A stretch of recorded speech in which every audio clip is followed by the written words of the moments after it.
The player who has made the most impact with his new CFL team this season is quarterback Matt Dunnigan, now of the BC Lions.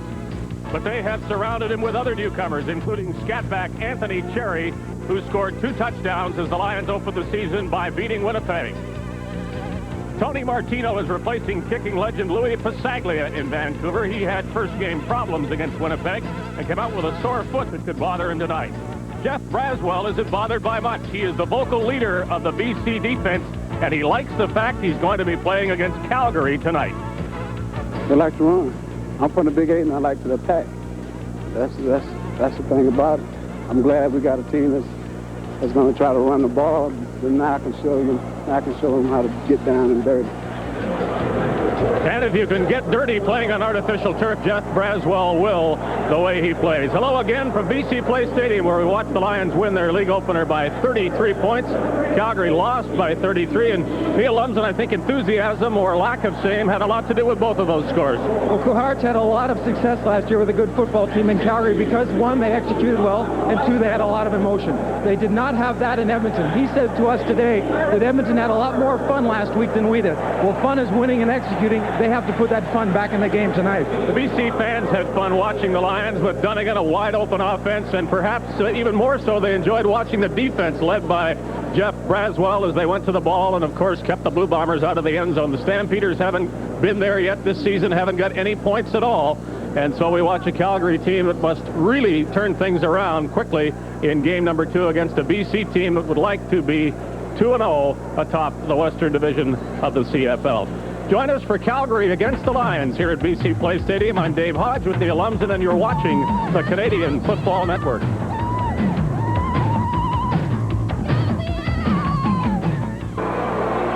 The BC Lions are used to winning here. Their victory over Winnipeg last week was their 12th straight in a home opener. But the Calgary Stampeders have some success at BC Place Stadium as well. In fact, the last 3 league games they have played here, they defeated the Lions. Rick Johnson, the top quarterback in the CFL in 1986, certainly did not reach that form last year, an injury-plagued season, and Matt Dunnigan is certainly hoping that his second game as a Lion could be as good as the first. Dunnigan certainly seems to be having fun. When he first got here in training camp, he nothing but optimistic things to say, and just he was on his way up, whereas Johnson before the game was a little bit frustrated after last week's concussion in Edmonton, wants to prove something today. J.T. Hay will kick the ball off to start the game for the Stampeders. He'll kick it with the black shoe on his right foot. And we are set to go. The Lions try to be 2-0, and the Stampeders try to avoid being 0-2. Anthony Drawhorn, a rookie defensive back who scored last week, tried to do the same in the first play of this game and comes close to that. Gets into the 47-yard line of the Calgary Stampeders. Drawhorn had a touchdown given to him by teammate Keith Gooch, but he was all on his own there, Neil. Well, a simple breakdown in the coverage. Calgary coming downfield. Coaches stress when you cover a kick, stay in your lanes. Don't get knocked out, and it almost looks like Drawhorn's going laterally. He finds a gap and cuts inside Beverly. Just goes straight upfield.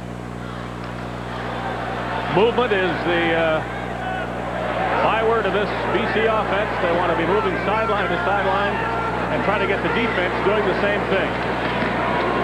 Set it up with a run up the middle. Tony Cherry, the rookie, for 3 yards.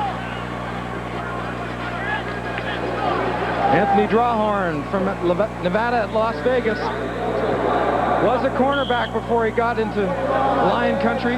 Now changed to halfback. Certainly made an impact on first game and early today.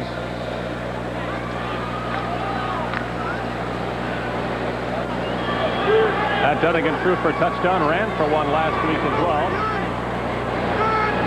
On second down, 7 yards needed. Quick handoff again. Cherry with room to the left side. Where they place the ball will determine whether it is first or third down. Well, what we see there is the first part of a play that was executed very well last week against Winnipeg. The running play to Cherry. The next time, Matt Dunnigan might decide to keep that and continue on. Good lead block by Parker. It is third down, and the Lions will go for it from the 39-yard line of the Calgary Stampeders.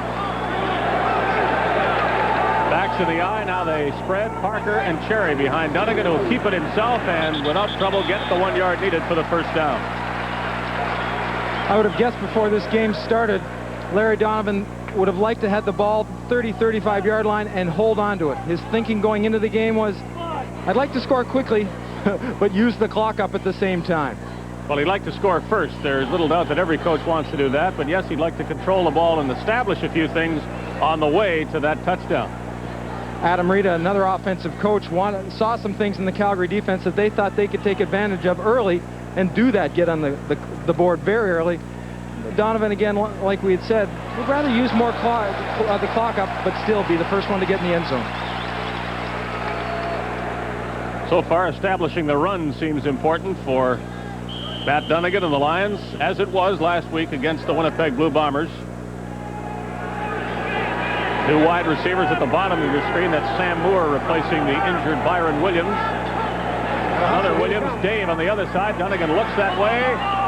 Throws where nobody was. The Stampeders watched it fall just as the Lions did, and it'll be second down. The key to if Calgary's going to have success on defense, and Cahart's game plan for defense is to push Matt Dunnigan from the outside in. Get in his face early, force him to run up the middle, but make sure you have somebody in the middle to stop him when he decides to take off.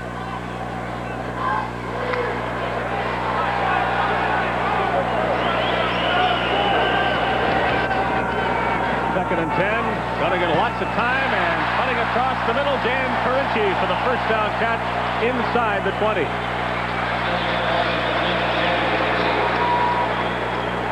Not only is Carinci an excellent receiver away from the football, but when he gets an opportunity to catch it, outstanding. But the key is he comes back to the football. Dunnigan, great protection by that big offensive line. He can sit in there, read, but see how Carinci comes back away from the defensive backs and circles around. Gave him another 6 yards.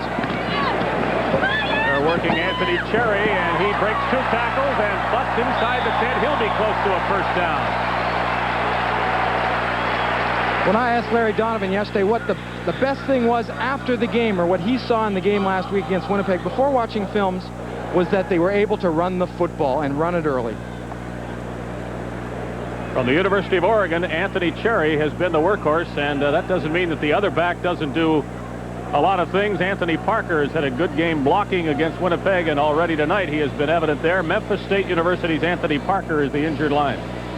Larry Donovan paid Parker quite a compliment yesterday, saying he's just like John Henry White. And John Henry White, a very valuable running back to this BC Lion football team for many years, and what made him so good and valuable was he could block, run out of the fullback spot, the halfback spot. He could catch the ball. He was really an all-purpose, very successful running back. He receives a hand as he leaves for one or more plays. They gave Cherry a gain of 9, so it'll be 2nd and 1. Lions from the Calgary 10-yard line. The Lions doing exactly what Larry Donovan wanted them to do. Control the ball and hopefully score. We'll find out in the next minute or so, and in the next 10 yards if the Lions can get in. 2nd and 1. He's going to throw it to the end zone. Touchdown Lions. David Williams, who was the big receiver last week, starts off this game with a touchdown catch.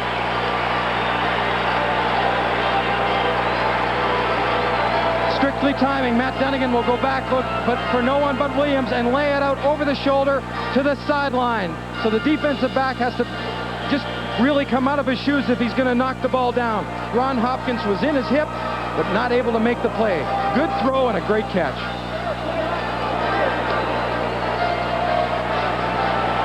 The Lions did it running, mostly with Cherry, and they did it passing. Dunnigan hit Carinci with one, and then Williams with the scoring toss. Tony Martino to add the extra point. Without trouble, it is 7-0 Lions. There's a flag down on the conversion, and referee Bud Steen points to BC. I don't know if you could be any more impressive in a starting drive than what you've seen from the BC Lions right here. Illegal substitution. BC, 1 point will stand. Apply penalty on the kickoff. So Matt Dunnigan throws to that man, number 2, David Williams, and the Lions lead by 7. The Lions had a slow start, even though they walloped Winnipeg last week. This is a fast start against the Stampeders. Andy McVeigh kicks the ball as he tries to field the kickoff, and right out of bounds does it go. So the Stampeders will take the ball there. No harm done by McVeigh, though he would have preferred to field it more cleanly, I'm sure. Well, head coach watches that happen. He figures, is the whole day going to be like this?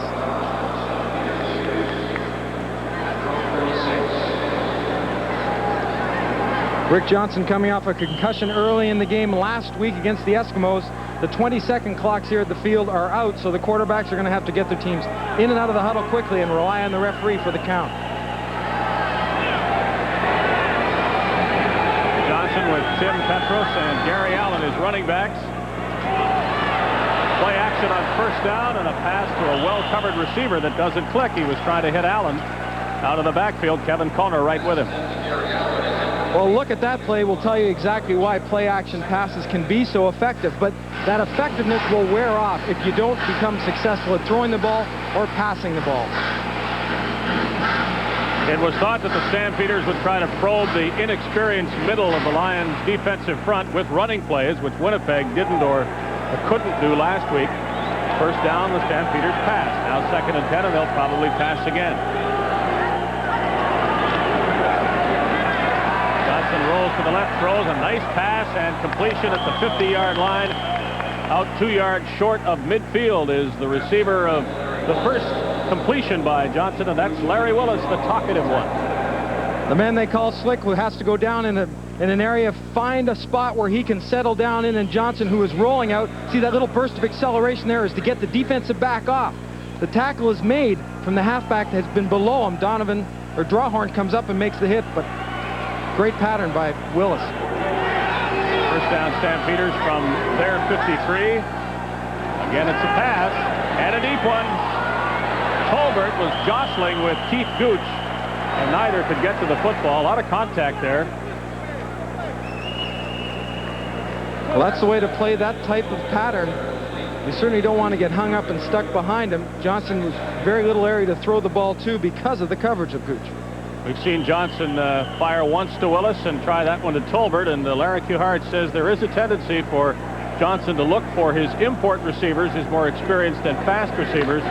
He'd like Tony Dennis and Marshall Toner to get more involved in the pass offense as well. Lions are blitzing. Stampeders picked it up well, but the pass wasn't thrown well. Over the head of Tolbert, and Johnson can be lucky that the pass was not picked off. The BC Lions said they were going to throw an awful lot of different fronts and looks at the quarterback. Here's Braswell coming right up the middle, nicely picked up by the running back. I think those breakdowns, if the running back hadn't picked up Braswell, was what happened to them last week. Glenn Harper will punt for Calgary to Lorenzo Rivers. Who dazzled the opponents in the preseason. Harper holding on to it a long time and got a good punt away. Rivers didn't do anything against Winnipeg last week, but watch him now. A flag will bring it back, but that's a sample of the excitement that Lorenzo, nicknamed Gonzo Rivers, showed the fans here and in Regina in preseason play. Boy, he certainly can accelerate. I'm sure the Stampeders who were covering that play were sure they had him corralled, but that one quick step and that explosion up the field, now I know what all the talk was about in preseason. Larry Donovan said the Lions didn't do anything wrong last week in failing to break a run like that from Rivers. Winnipeg just covered punts very, very well. It's about the only thing the Bombers did well in a 36-3 loss. But he said when the opponents do a good job, you give them credit. There's no use berating yourselves if you don't do what you want to do. Well, when teams are forced to prepare a little bit more for great return people, like Rivers, like Gizmo Williams in Edmonton, they spend extra time. They watch a little bit more film, because that's an important part of the game. If you can take that away, it's to your advantage. We have Gizmo in Edmonton and Gonzo here. Offside. BC number 18 declined. Illegal block. BC number 18 will be applied 10 yards back from the point of the foul. First down, BC. And we need a nickname, I suppose, for the guy who has put them both to shame so far, Pernell Moore of the Toronto Argonauts, who ran a punt 109 yards for a touchdown and was surprised the field was that long. We'll work on that nickname. One way of getting to know the CFL is to run the length of the field. -1 yard in this case. Anthony Parker carries the ball for the first time to the 30-yard line.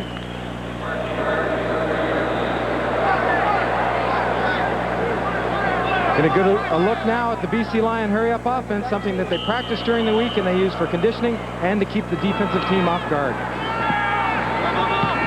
Coming back to the football for a completion. Dunnigan barking all the way, not only signals, but he is telling people where to go, what the play is. When you don't have a huddle, it doesn't give the quarterback much time to rest his throat. And they're right up to the ball at the 42-yard line. Well, the Stampeders aren't getting close to Dunnigan, and he's having the kind of time to throw passes like that. That's Dave Williams again.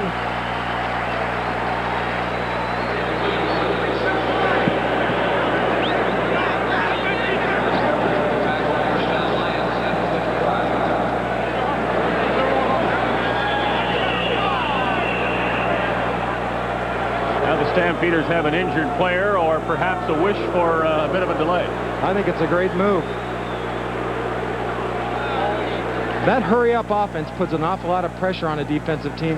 One, to get them back to the line of scrimmage, but to hustle into their setup, maybe not get the call from the sidelines of what defense they should be in. An old veteran like Bernie Morrison knows what to do. They can do it to me once, but I'm going to take a knee and go down and wait till the trainer comes out after that.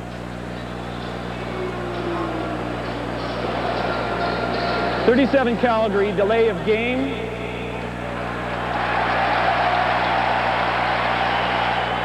Well, they called the penalty on Matt Finley and not on Bernie Morrison. And Finley wants to know why.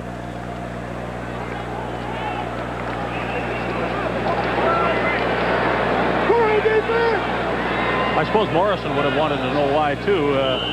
He'll be claiming that he had a cramp, which is quite possible here tonight on a hot evening indoors at BC Place Stadium. Dunnigan running into Eugene Beliveau, who was primarily responsible for stopping that play. It looked as though it had possibilities when Dunnigan first went forward. Very much a design play with Matt Dunnigan, 3 steps back into the pocket, always looking downfield. Just a good play by Beliveau to get off the block and slide in the middle. The receivers, Moore and Williams, didn't have to move as they line up on second down. Dunnigan got away from the pursuit, threw it deep. Sam Moore is behind the defender, Chris Major, and he brings in his first catch as a BC Lion. It'll be 1st and goal for the home side, and it seems Dunnigan can do just about anything he wants. Sam Moore from Sam Houston State. The one thing they said is he didn't have the same speed as Byron Williams, but look at him get to the outside. Little push off the line, that's legal. He gets great separation. Perfectly thrown ball again to the outside shoulder. There's nothing Chris Major can do. Again, the Lions are right at the ball, ready to snap it and go. And sometimes the officials aren't ready, but the Lions are. Wonder how ready Calgary is. Dunnigan waiting again with time, throwing deep corner. Good defensive play on Carinci, who was waiting. David McCrary made the play, and Larry Kuharich breathes a temporary sigh of relief.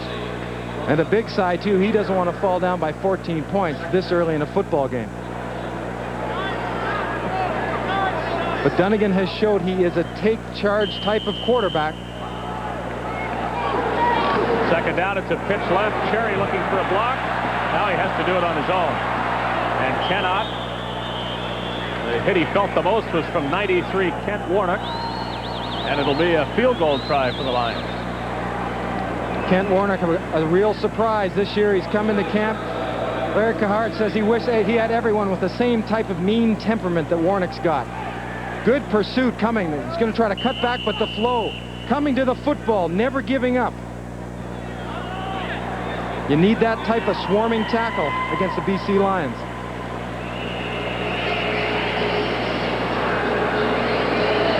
This looks like a cramp for the home team. Anthony Cherry, though he was the ball carrier and might have been hit in the right leg, appears to be receiving treatment for a cramp. It'll be a short field goal try by another Tony Martino, who is operating with a sore foot tonight. He won't need any distance here, but he says every time he kicks the ball, it does hurt. Donovan, looking at the depth chart, this will affect the special teams as Cherry's getting his right knee looked at. You'll see him plant, come back. Now that right knee will be grabbed right there. It's held into the ground and he gets pushed back by Warnock. That's a twist, especially with the AstroTurf. That can be tough on the knee. Yeah, that does look like an injury and not merely a cramp. Well, we keep saying merely, but that might hurt more than a lot of other things he could do. Tony Martino missed his only try last week. Thought he'd made it, but the officials said otherwise. The hold will come from Jan Carinci at the 15-yard line for a 10-0 BC lead. And he missed that one. Somehow, it is 8-0 for the Lions over the Stampeders. This is a Foster's Lager telecast on the Canadian Football Network.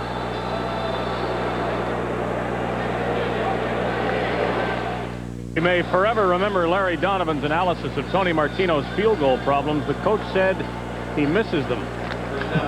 Well, he could have just simply short-legged it there, swung, not complete follow-through. Oftentimes you take it for granted, but you have to have the support of your teammates. Don't worry about it. You can't let it bother you the next time you line up to kick one. Clearly a break for the Stampeders. It could have been down 14-0. This is their first running play, and they don't run it up the middle, but rather try to get outside with Tim Petros, and the Lions prevent that. That play right there that Tim Petros ran had a tremendous amount of sex for the Stex. It was ran very well last year when they played in Calgary. The success was tremendous. They're going to try it again, but the pursuit took it away. 2 yards for Petros. It is second down 8 from the Stampeder 37. Straight back Johnson with a rush. It was way up in the air. The intended receiver was knocked down, and Petros gets up complaining, and Johnson will be there too to state the Calgary case.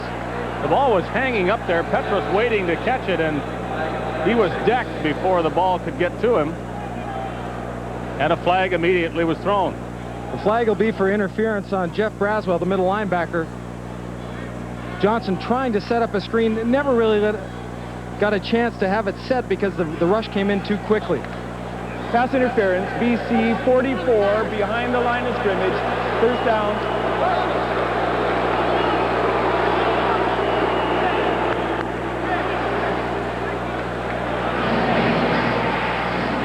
A great rush. You see Johnson just backpedaling to save his life, and Braswell right there pushing Petros into the turf. Got to wait till he catches it and then drive him into the ground. That's Anthony Cherry. They suspect ligament damage, and they'll look at him more closely at halftime. He will not play until at least the third quarter. Bullet toss by Johnson is a little bit too far. Intending it for Larry Willis. I thought we might see the Stampeders counter with a hurry-up offense of their own. Try to put some pressure back on the BC defense. Rattle them a bit. Swing that momentum pendulum over to their side. It's hard to look at the Lions and see what it does for them and not think that it's something worth trying, especially if you're having trouble getting going. The Lions used it to create momentum last week and to give them instant momentum this week. Second and 10, the Stampeders are at their 47.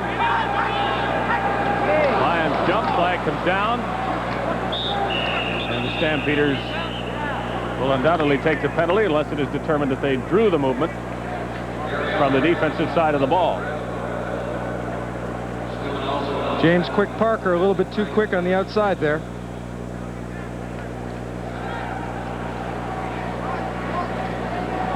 Donovan said last week he thought the Bombers would try to take advantage of a soft middle, some inexperience. He said exactly the same to us yesterday. He felt the Stampeders would try to, especially with Petros and Gary Allen, to get up the inside and again take advantage of two younger players. Offside, BC number 40, second down repeated. A lot of returning veterans in this Calgary offense. The backfield is familiar. The wide receivers, Willis, and the one newcomer there, Tony Dennis from Saskatchewan. And up front, pair of imports. Lee Spivey at left tackle, Reggie Irving at right guard, and that's uncommon in the CFL to find two Americans on the offensive line. Allen for the first down.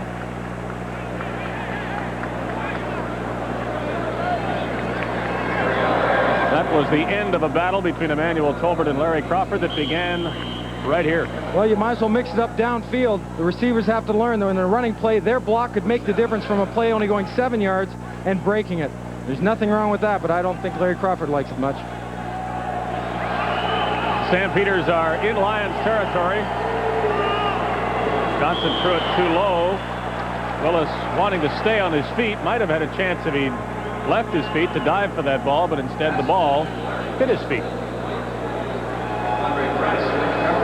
On defense, they call themselves the Posse here in Vancouver. 2 rookies in the middle and 2 veterans at the ends. The linebackers, a lot of talk about Jeff Braswell's play last week. Craig Stuman, of course, the outstanding defender of last season in the CFL.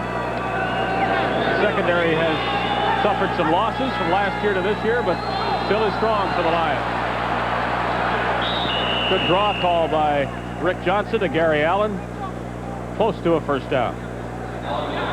Good job by the Calgary offensive line, taking the BC lineman where they want to go. If he wants it to go to the outside, just keep pushing him and give your running back a lane. Gary Allen, a quick sidestep right here away from Stuman. Boy, he gets upfield nicely. Larry Kuharich is known as a coach who gambles on third down of the CFL. He doesn't really care where or when or how many yards are needed. It is 3rd and 2, and the Stampeders go. It will be rather close. Kuharich walking that way to get a look at it. Petros carried the ball, and they will measure. Well, we're seeing a bit more emotion in the Stampeders this week.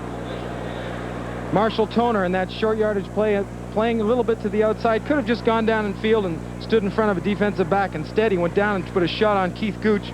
Again, Guth took exception to it, but that'll make a difference if they keep doing and pushing that attitude. First down is made. Kuharich says thank you. That was not a wild gamble, though. The Stampeders may have been a little too far out for J.T. Hay to try a field goal, and with 3rd and 2, you might as well go, especially when the score reads like that. Calgary first down, BC 42-yard line. Johnson has to improvise. Threw a nice pass, and at the end of it is Tony Dennis for the catch. And a first down inside BC's 15-yard line. Dave, you said earlier Johnson likes to go to the receivers he knows and is comfortable with, Willis and Tolbert, but if Tony Dennis keeps helping out his quarterback like this, Johnson gets in trouble and he finds and improvises. But Tony Dennis, you see him stop in the middle of the screen there. He'll work back across and give Johnson a target. That doesn't give his quarterback confidence, nothing will.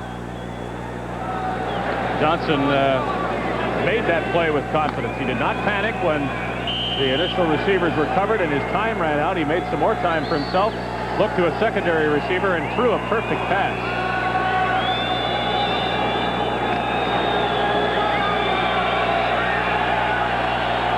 From BC's 14-yard line, the Stampeders down by 8 points. Marching. Johnson could run it himself. I think that's the intended play. Put his head down to get another yard and went out about the 8. Looked like they were tearing a page out of the BC Lion offensive book right there. Rick Johnson setting his backs to go one way and then putting it on his hip.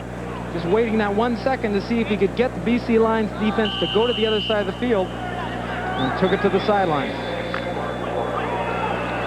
Well, all our options are available to them here on 2nd down and 4. Petros and Allen in the backfield. We could see the Stampeders try to run. That's what they do, and Gary Allen will get the first down. Kuharich said to us in the meeting this morning, he needs a good mix of run and pass. He doesn't care if he starts with the pass or the run, but he feels he needs a good mix to have success. Kuharich saw the flag come up and immediately said, who was that on? Quite away from the play, there was some shoving on the far sidelines. A flag was thrown, and I don't think Kuharich has to worry about it being on a Calgary Objectionable player. conduct. 28 BC. First down, Calgary. Not much yardage is marched off when the Stampeders were that close to begin with. They are 1st and goal from the 2-yard line as Larry Crawford was penalized for BC.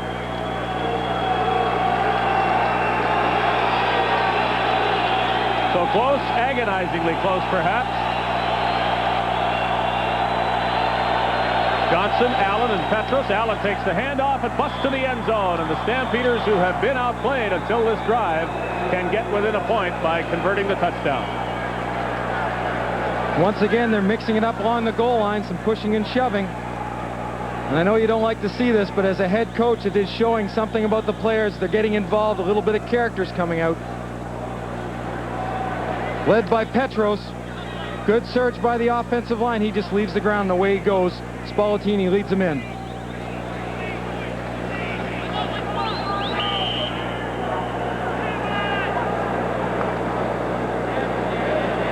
It would appear the Stampeders are going to try to tie this game with a two-point convert. And let's remember a rule change this season. If the Lions can somehow intercept, pick up a fumble, however they do it, get the ball to the other end, they can get the 2 points. Johnson fires to the end zone. It is caught, and the game is tied as Larry Willis adds 2 points. And a great drive by the Stampeders. Match is won by the Lions. We are tied at 8 points apiece.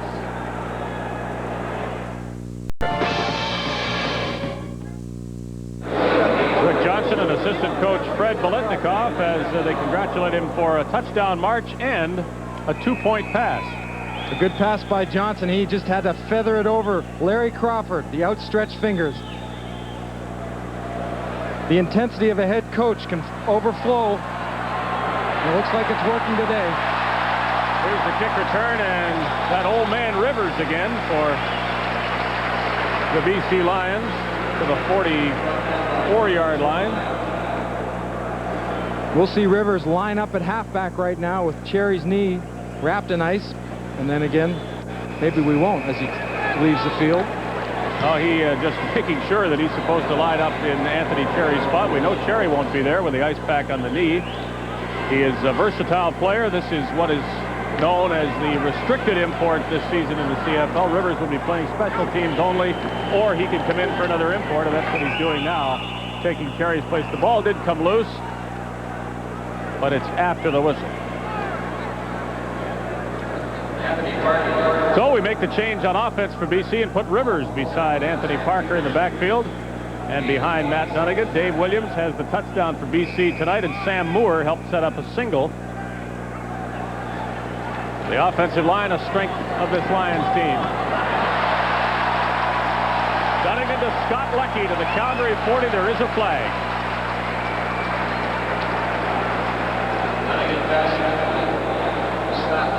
But I don't think it'll affect the play. Dunnigan gets up and says, why hit me late? It just cost you yardage. The Lions are going to get more. And clearly, the penalty should have been called on that. Well, Dunnigan probably just walk up to him and says, you want to keep hitting me like that, go ahead, because it'll cost you 15 yards every time.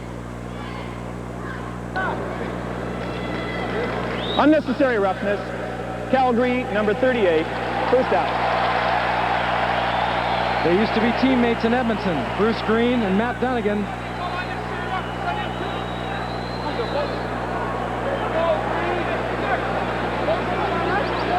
Gerhart's not arguing with that call. He thought perhaps the Lions were being called for roughing as well. But that wasn't the case. A big play, pass, and penalty.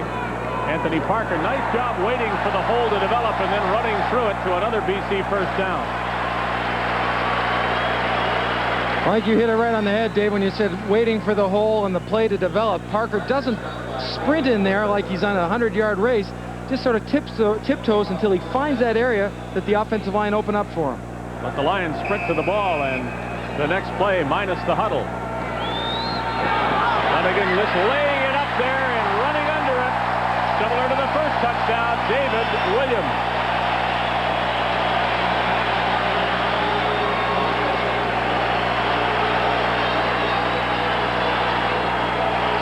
David Williams from Illinois last week against Winnipeg caught 7 for 186 yards. He was given the opportunity to make the football team last week, and he did exactly that. Well, he has certainly eased the concerns of the Lions and their fans. After the trade of Jim Sandusky to Edmonton for Matt Dunnigan, there were questions about who would catch Dunnigan's passes. And now Williams has caught 9 of them in a couple of games and has really made an impact. One thing he seems to be able to do nicely is move to where the ball's thrown. The quarterback will lead the receiver 3 steps back. He's running to congratulate him right now. So it's just a hop, skip, and a jump away. You know, Dunnigan's wisdom extends beyond the actual football field, too. One of the first things he did when he got here was talk about how big a pleasure it was to work with the receivers he had here. And he was smart enough to know that they traded a good one to get him, and that the fellows who were left might be wondering whether Matt Dunnigan thought they were good enough. He immediately said they were, and even then some people wondered. Now Dave Williams is proving that Matt Dunnigan was right, and Sam Moore didn't do a bad job on an earlier scoring march for the Lions as well. And Dunnigan is always smart enough to congratulate everybody else for points made, though his pass was perfect. Well, that enthusiasm will work over to the other players, and that's a great way to build confidence in your teammates. Tony Martino says ouch as he kicks the ball off again. McVeigh takes this one in his arms this time. He is from the University of Toronto and a good runner, Andy McVeigh. At halftime, Calgary's Rick Johnson calls opinions instead of signals. I like listening to stories about Joe Cap. He was a stud. He was a quarterback, and he didn't take crap from anybody.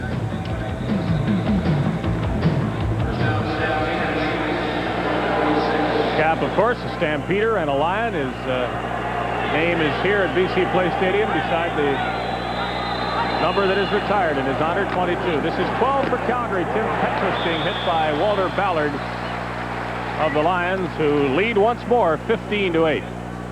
One thing that impressed me last week is we look at one of the great quarterbacks in the CFL is the way the BC Lion defense went to the ball downfield, even the big men, and that made a difference. You're still in the game.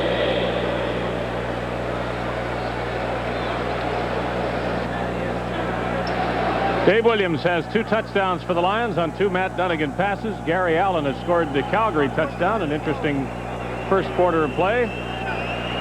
Certainly the Lions deserve to be ahead and perhaps could be ahead by more. But the Stampeders rallied nicely the last time they had the ball.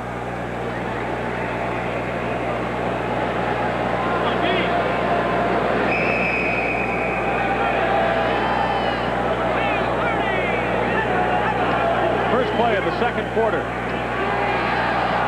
Johnson had a receiver wide open, but he couldn't throw him the ball. Colbert had to lean back and couldn't catch it, and the Stampeders will send Glenn Harper and the punt team out. I would have liked to seen the look on Tolbert's face as he went across the middle. There was absolutely no one even coming in from behind, and I know Rick Johnson saw it and tried to strong-arm the ball with James Quick Parker in his face. They'll go back to that one. Rivers now goes back to return Glenn Harper's punt. Rivers was exciting the last time. In full stride, he takes this one. Avoided a couple of tackles, but didn't go very far. At the 30-yard line, Rivers is down as the Stampeders cover it well. A 36-yard Glenn Harper punt. Rivers over return. Down by Andy McVeigh.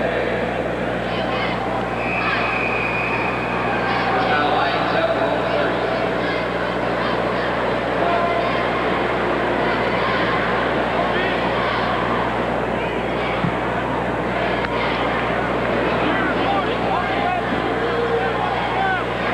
Ground level look at the snap to Dunnigan. He hands the ball off. The ball is fumbled, but after the whistle.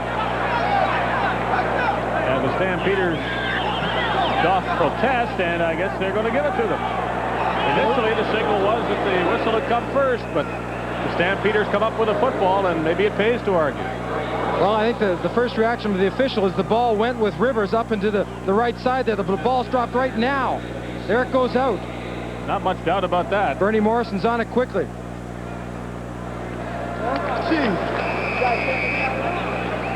So Anthony Cherry is hurt. Gonzo Rivers goes in as a running back and fumbles the football, and the Stampeders now with an eye to tying this game. First down inside the BC 30.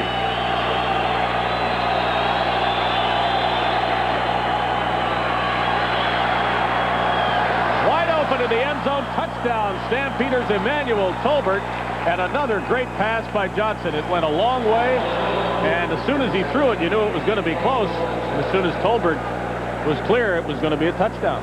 Well, if there was any question that Rick Johnson's arm wasn't 100%, he had to strong arm that in there. Good protection by the up front, but again, Tolbert finds the seam. You see Braswell dropping back and moving on the running back coming out, but there's that seam in that 3 deep. Tolbert found it. Hey, big lead, man. Big lead, Jay. Catch you, Jay. Wake up, baby. Stop. 1 point is needed to tie the game this time, and the Stampeders will take J.T. Hayes' convert and create another tie, our second of the game. 15-15 after Johnson and Emmanuel Tolbert connect for 6 points. Emmanuel Tolbert, the receiver of Calgary's second touchdown. Bear in mind the Stampeders didn't score a point last week against Edmonton, and the Lions did not allow a touchdown against Winnipeg, so the Stampeders have to be pretty happy that they've been able to get 15 points already tonight. This is Rivers trying to atone for the fumble and set up the second touchdown. He sure can't stay on his feet a long time, doesn't go very far. After the Stampeders hemmed him in, they put him down at the 36-yard line. You see Tolbert get in the middle. Anthony Drawhorn to come over on man coverage. Drawhorn dropped off, and Tolbert was able to get downfield quickly enough. Francis tries to recover, but it's too late. No doubt about the strength in Rick Johnson's arm. And speaking of that, what's your reaction to the problems of Roy DeWalt in Winnipeg? He's got tendonitis, and they tried to give him a rest last week, not let him throw the football, because nothing you can do for tendonitis except ice and give it some rest, and that's tough when the season's going. Well, they got some rest last night after starting the game, and Tom Mickey came on to win it for Winnipeg. Dunnigan shows what he's got in his arm. Williams at the other end. There's a flag down. Williams is taken down as he hits the 10-yard line. And let's check the penalty. It will come back. But penalty or not, the Stampeders have to start figuring something out regarding Dave Williams. Well, maybe the key is to get up in his face on the line of scrimmage and not let him release. Illegal procedure, BC number 2. First down repeated. He had a head start, that's why he caught it.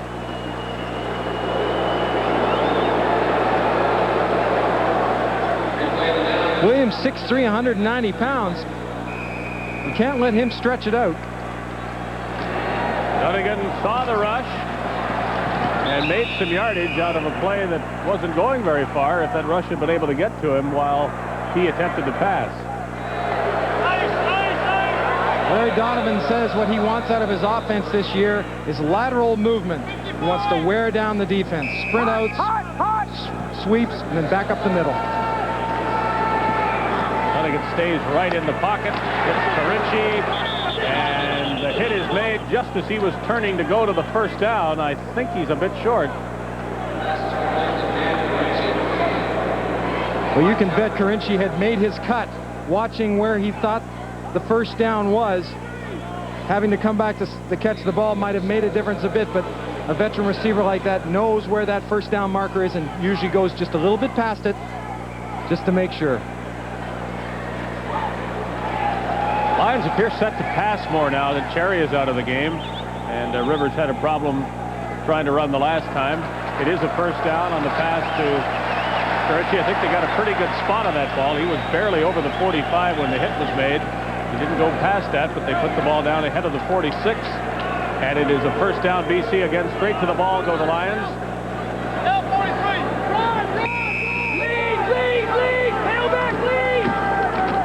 Rivers hits the whole pass and goes for the 50, reaching ahead to the 51, so they give him a chance to run it again. Anthony Cherry scored twice last week against Winnipeg. May not score tonight against Calgary. He may not play again.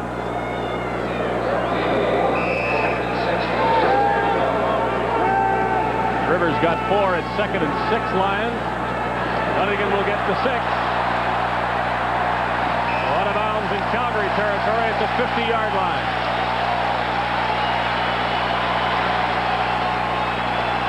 Just one of the many ways Matt Dunnigan can hurt you as a quarterback. Seeing that opportunity and taking advantage of it. Runs like a running back.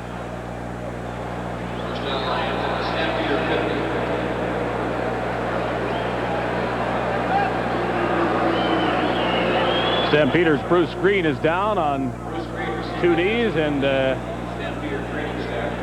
as they look at the Calgary linebacker, we welcome in our booth the president and general manager of the Stampeders, Normie Kwong. You promised to be funny, and I guess the score allows you to do that. Well, Dave, so far we're in the game, and our first priority, of course, is to stop Matt Dunnigan. What are all the pencils doing on the floor here, Neil? They're flipped all... Oh, those were mine. Oh, they're yours? Not Dave's. I don't do that anymore. He doesn't do that. From the 50-yard line of Normie Kwong's Calgary Stampeders, Dunnigan throws it deep. It is hanging up there, and reaching back to catch it is Sam Moore. Sorry, but that's what you get. Norm, there have been, shall we say, problems in Calgary leading to this season and last season. The home opener is next week, and I know you want a victory here to go to that game, but tell me how concerned you are, if at all, that this club is going to make it this year. Well, Dave, this is only our second league game, and I hate to have these people tell me that the season's already over unless they change the schedule while I wasn't looking. We've got a good chance. We're going in with a veteran team. We have to get our offense together a little better, and today we have to stop Matt Dunnigan. You, of course, are best known as an Edmonton Eskimo, though you were born in Calgary. How do you see the rivalry now that you're not playing for either team, but rather running the one that's trying to catch the guys up the road who are better? Well, it was a little difficult going into Edmonton and watching that first game. I found myself looking at the wrong team or pulling for the wrong team for a while, but it didn't take long for me to get back on the Calgary side. Bit of help from the goal post there, and the Stampeders were the ones who took the lick, but the pass fell incomplete. How do you get along with the coach, who's a bit of a different sort, Larry Kuharich? Larry is a very intense and very dedicated coach, and he and I are getting along very well. To the corner, Matt Dunnigan throws, and it is complete. As the Lions try to take the lead for the third time, they are marching. Norm, what you've been able to do in Calgary is keep a fairly veteran, solid group of football players from last year and bring it into this year. Yes, that's what Larry's main concern was when we got hit with the salary cap. He still wanted to go with as many from last year as he could. It's tough in training camp when you can't play your veterans because you don't want to use them up, to get some continuity early in the season, isn't it? Yes, it certainly was. We went in with a smaller camp than anybody else in the league. We went in with 55 players instead of a 65 complement, and that also slowed us a bit. Okay, we'll see what happens here as the Lions go second down, 2nd and goal. Dunnigan asking the Lions to come back to the huddle, which he hasn't done too often in this first half. BC getting to the ball fast without a huddle. 2nd down, and the ball is only a yard away from the Calgary end zone. Lions led 8-0. 15-8, and now try to lead 22-15 into the touchdown. It's Anthony Parker on the dive, and so the Lions again are leading in the ball game and moving the ball, I guess, more than you'd like to see. But Norm, you have to be pleased with the way the Stampeders are moving it as well. I think it's a very entertaining game, Dave, and if we have this kind of game to show the fans, I'm sure they'll come out and support us. Another look as number 19, Anthony Parker, goes over the top and puts the Lions into the end zone with their first rushing touchdown. Dave Williams has caught 2 passes apart from that. Good luck, Normie, next week and throughout the season as the Stampeders go home and try to get it going in the Western Division of the CFL. Good luck tonight. Of course, this game could be won by either team. Thank you very much. Normie Kwong, the president and GM of the Stampeders, who find themselves down to Matt Dunnigan and the Lions once again. This CFN telecast is brought to you by Foster's Lager.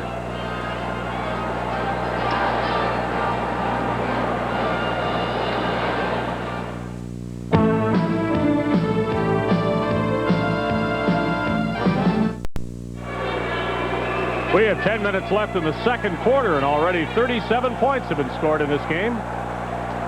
Lions kicking away from Ron Hopkins, and that means Andy McVeigh returns him, and he gets to the 43-yard line, Calgary territory on this occasion. Parker cuts this back and finds a hole. The fumble is after he crosses the line, so it's not a fumble, it's a touchdown.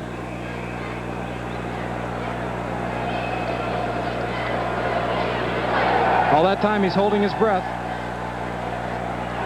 Long wait and a quick reaction to Anthony Parker's touchdown. They put the ball down at the 42 for Calgary's first down play.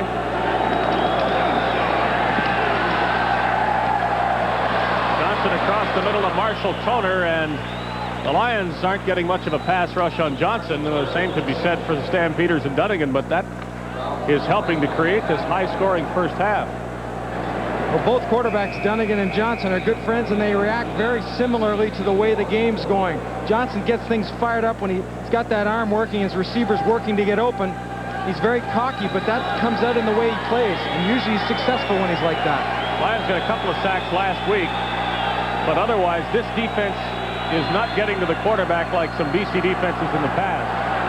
Not a time for Allen to pick his spots. He doesn't find a lot of yardage. Close to the 51, and a flag comes down well after the play. Well, that front four, including the linebackers, the 7, were told to play with technique, and I think you see a good example right there of Brian Bellway. Objectionable conduct, 23 Calgary after the ball was dead.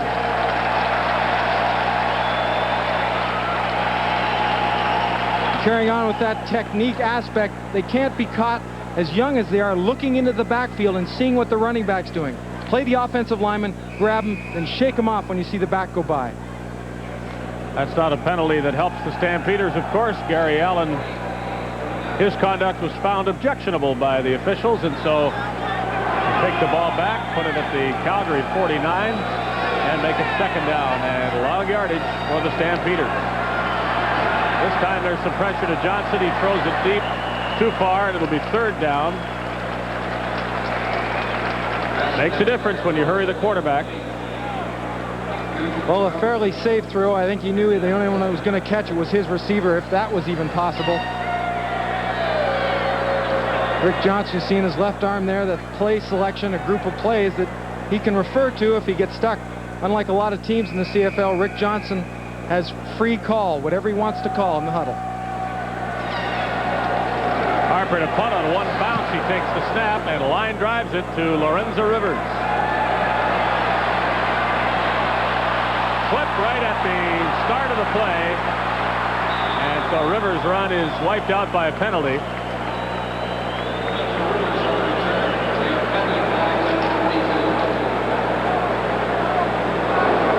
Lions lead by 7 points. We have 8 minutes, 20 seconds left till halftime.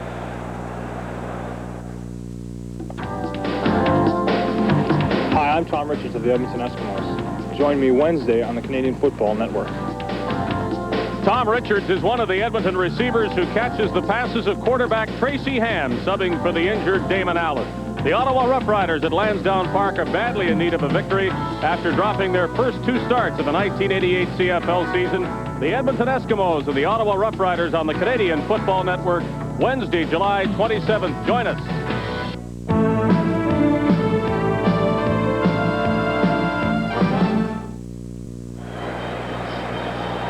The infraction was for all to see, so Lorenzo Rivers' punt return is wiped out. The ball comes back to the BC 11-yard line. Lions have enjoyed good field position, better than this, all night long. The size of Jim Mills obliterates the guy who is doing the talking, and that's quarterback Matt Dunnigan.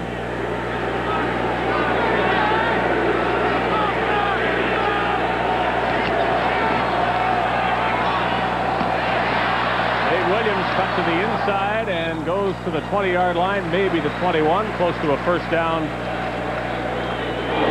It looks as though they've worked together a long time. That's not the case. BC Lions have been able to move the ball successfully, almost at will. I think a lot of it has to do with that hurry-up offense that they've been executing. And that communication between Williams, Moore, and Dunnigan, I think, comes from a lot of extra work at practice after everyone else has gone in. Second and not very much needed for a BC first down. Rivers goes high and drops the ball as he comes down, but it is a first down made prior to that. The sticks move. Lions first down out at their 22-yard line, 23-yard line.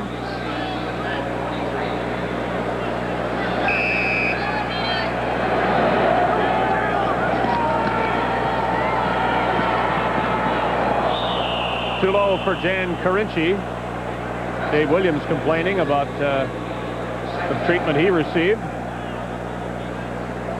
Well, they're going to have to mix their defense up a little bit more because they're not getting to Dunnigan nearly as quickly as they want to. A little bump at the end there, but that's not enough. You're going to have the Stamps are going to have to get up in his face, start to get some hands up. He has time again. Williams' cut was made a little late, and the ball was thrown out of bounds. He'll complain again. Larry Kuharich won't, though. The Stampeders will get the ball back, trailing by 7 points. And should be in good position, too, with a decent return. And I think the BC Lions have finally been slowed down a bit by that Calgary defense. Martino had some trouble punting, had trouble getting a couple of them away last week, but the Winnipeg Blue Bombers did a good job in that regard again. Oh, forget that. This is a problem for the Lions. The game is a convert away from being tied. I was going to credit Winnipeg with a good job both weeks at blocking punts, but the Calgary Stampeders did it perfectly that time, and the Lions give away the 7-point lead, and Larry Donovan wonders why. Donovan said yesterday, without Terrace, Glear, and Moretto in there, some veteran players on special teams, mistakes are made, and it doesn't take much if you don't step down on a man. You should be working inside out. The man's on your inside shoulder, you step down. As you see Moretto get up with that sore right foot. Now, as somebody who has kicked balls before, there is little that I can see in a replay that shows me Tony Martino could have done anything to prevent that, except maybe try and run the ball, but he kicked it as fast as he had to. He took what appeared to be a good snap, so somebody's missing something along the line. There's no question that somebody's missing an assignment up front, but even when they get those assignments down, and I'm sure they will before this game's over, if Larry Donovan has anything to do with it, the impression that has been made on Martino right now, he's had another one blocked. He's going to be looking up. It's going to bother him as the game goes on. As clean a punt block as you'd ever see. And the Stampeders had no trouble recovering it for a touchdown either.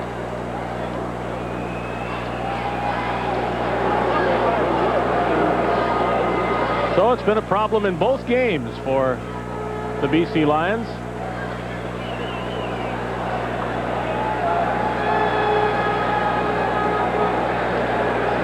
Scott Flagel, trade from Winnipeg, or actually not the trade, free agent to the Calgary Stampeders. At free safety, made a big play. He's done it many times as a Blue Bomber, and this is his first as a Stampeder. And you're right, Dave, he's untouched. He just goes right to where the ball's kicked. He was voted the outstanding Canadian in this league last season as a Blue Bomber. Stampeders take too much time to kick the ball off, and I don't know how that could happen or why.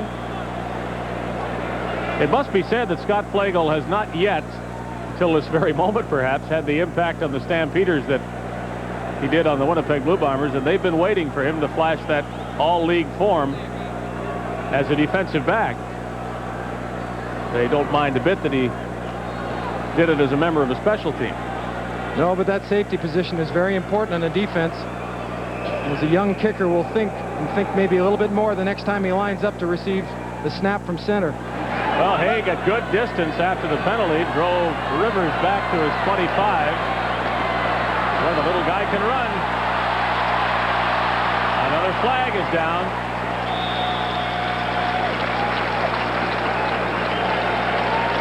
For returners to be successful on special teams, the other 11 guys have to work and work like crazy to make a seam for them. And sometimes they work a little bit too hard.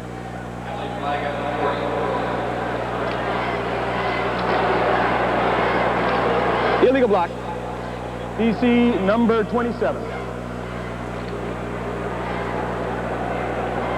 It's not uncommon, as I said. You know Rivers can break it at any time. So you try to, right there. Carinci's got a pretty good headlock on Petros. So after another punt return by Rivers, the Lions move backwards, and farther still as Dunnigan is sacked, and finally the Stampeders get to the BC quarterback, and Harold Hallman makes everybody know it was him. That's Bernie Morrison, who was just in a deep drop. Pat Clayton, the athletic therapist, very quick to get out to the field.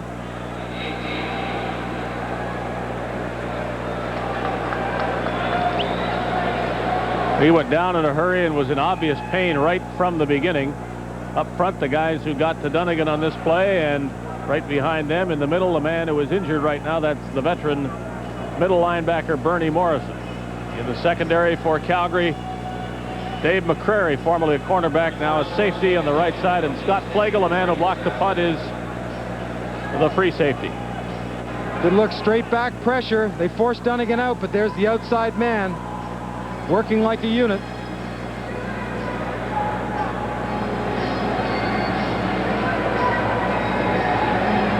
It's tough to know really what happened, and we certainly aren't going to guess, but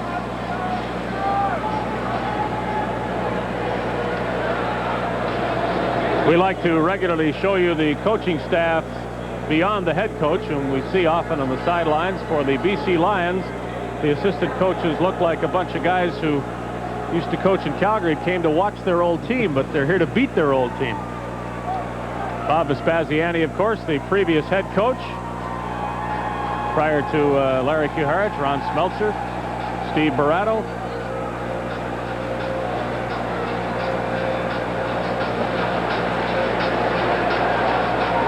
Morrison not putting any weight on that left foot, or not very much anyway.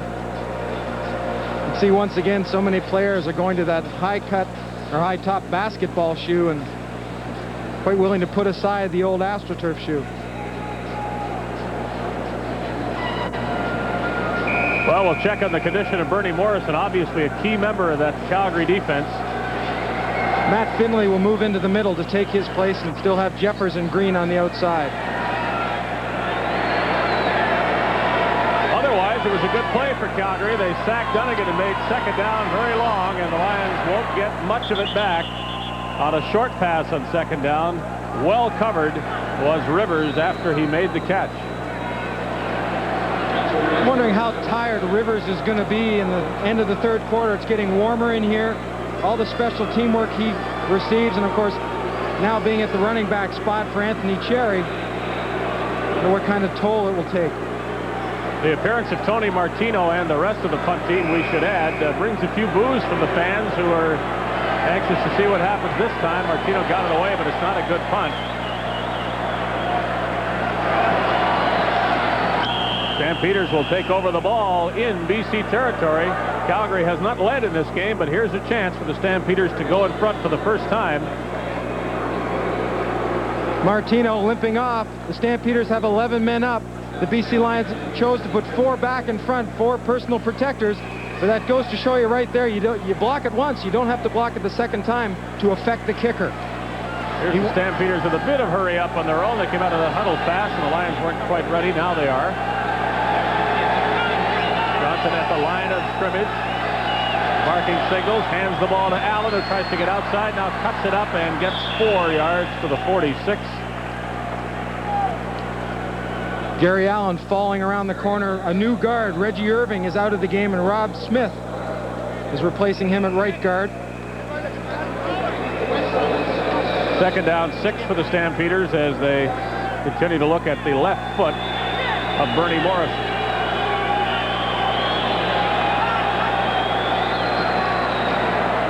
Johnson with time, went too far. Over Toner's head, and it's third down. Johnson mad at himself, or something else that went wrong on that play. No, I think you're safe to say he's mad at himself. He had him open to the inside. He just had to bring the ball down a little bit. He is going to more receivers than he usually does, though. He's working Dennis and Toner. Bernie Morrison had that left foot stepped on as he went back in pass coverage, and I guess he's going to be okay. Glenn Harper will punt. Busier than usual. Rivers takes the punt and goes out at the 18-yard line, so the tie remains.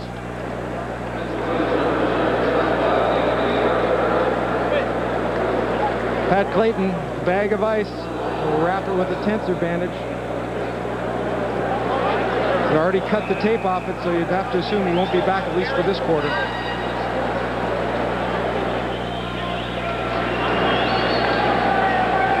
Matt Finley, who's bounced around the CFL before getting to Calgary. Rivers is hit solidly in the middle of the line by the Stampeders. That's Lamont Jeffers.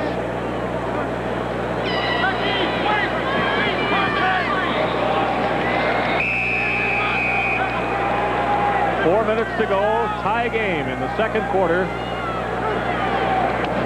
22 points apiece. Dunnigan's pass wobbles, and Williams felt like a horse pulling a cart as he was dragged down, and a penalty flag flew on Ron Hopkins. A good move by Hopkins, because he's beat to the inside. He bites right here.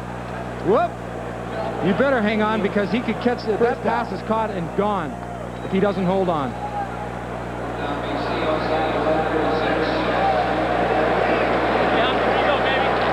Well, Hopkins has seen enough of Williams' back so far tonight. 36-yard line with the penalty, giving BC a first down. Anthony Parker hits up the middle, goes to the 45. Consistently changing it up. Matt Dunnigan knows if he's diversified in his offense, he can keep an aggressive Calgary team and try to get them back on their heels again the way they had them in the first part of the first quarter. 2nd and 2. Dunnigan keeps it, rolls to his right. He thought he could run for it. Now he has to throw, and he hits Carinci. Nice little impromptu pass by Matt Dunnigan to Jan Carinci, and of course the veteran receiver helps out the quarterback by coming back to the ball. You can't do it much better than Carinci did it right there.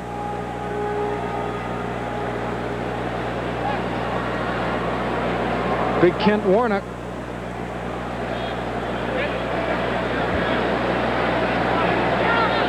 Pat Clayton has been a busy man in this first half. Good thing he's in shape. I don't know how many trainers that can run 5-6 miles a day. Well, the Stampeders with Reggie Irving out of the game, Bernie Morrison.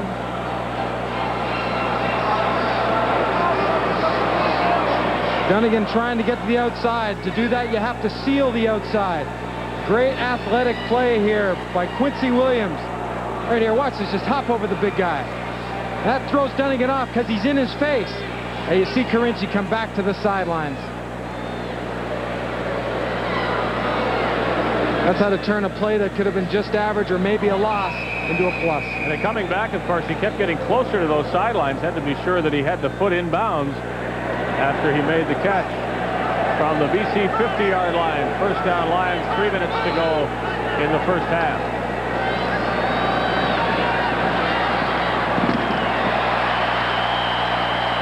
Position by Carinci. There is a penalty flag thrown, and we'll check on that when we come back. Foster's Lager and the Canadian Football Network are proud to bring you the best of the CFL.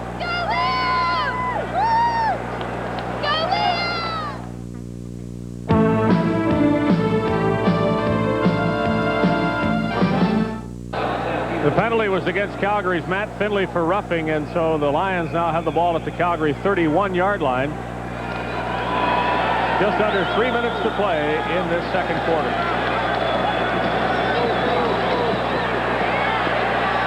Dunnigan throwing it deep for Moore, and he looked over both shoulders and couldn't find the ball over either one. It is thrown too far. Chris Major, good coverage for Calgary. Very good coverage on Moore by Major. Inside out, he doesn't even take his, just watch those hips. That's the one thing they can't move. And then he had nice adjustment right there. Moore tries to go to the football, but Major has the outside taken away. For all that running, there's not much of a breather for Sam Moore. He's back lining up. Dunnigan quickly tries to get away from the first man and did. That was Stu Laird, but the rest of the Stampeders buried him. One of the few times the Stampeders have brought everyone and actually got a couple of guys through. Here come the linebackers. Finley and Green. Picks a gap. One's picked up, but Green is not from the outside. Try to make the offensive lineman or running back make a choice and then make him make the wrong choice, and that's what he did.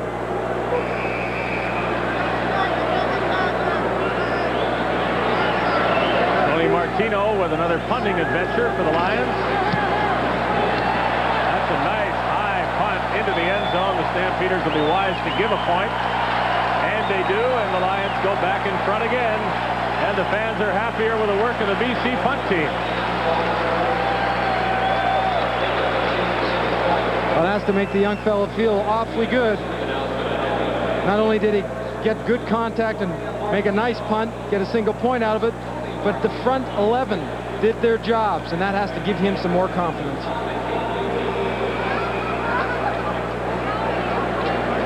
The Lions have not trailed in this game, though we have been tied at 8-8, 15-15, and 22-22, and are now no longer tied. The Lions ahead 23-22. Nothing on the first down run for the Stampeders and Tim Petros. Braswell filling that middle linebacker spot. The man that Donovan calls contagious. This week in practice it was 34 degrees, and he didn't let up a bit.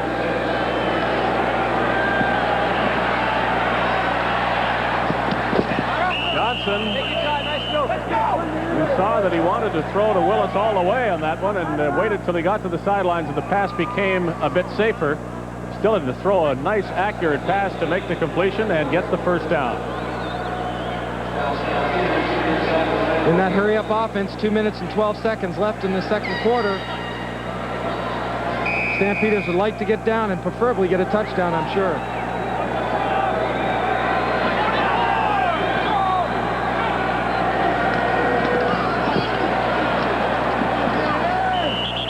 Another short gain on a first down run for the Stampeders. A little bit of work done on the right hand of Matt Dunnigan, and I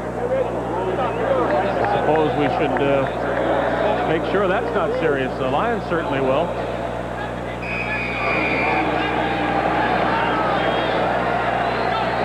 Calgary's 51. Johnson to Tolbert. Got away from one and two men and went out of bounds at the 40-yard line. I'll put him out actually a little earlier than that at the 42. So the Stampeders are going to have a scoring opportunity late in this first half, and it could put them in front for the first time. What an advantage having a guy inside the receiver has the quickness and speed to be able to go across the formation like that and get away from not only the linebacker, but the defensive back.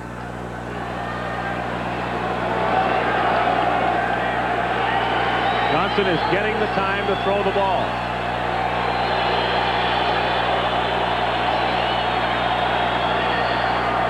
Threw it deep. Willis had to go out of bounds to try to get there, and of course that made him an ineligible receiver had he been able to get to the ball. Johnson says, let's forget that one.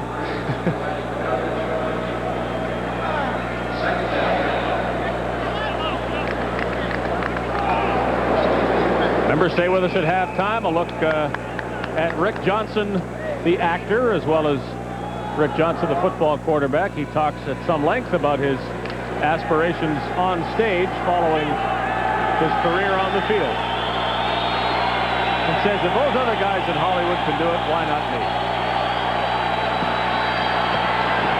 Nice safe pass for a first down. Toner made more yards after the catch. Stops the clock, of course, when you throw it there. Well, in this last offseason, Johnson was involved with Stage West Productions in Alberta, and he was in a show called The Nerds, and that played both in Calgary and Edmonton. He worked out of Commonwealth Stadium while the play was going on, just before the season started. Well, I was going to say it takes guts to get up there, but especially in a play called The What?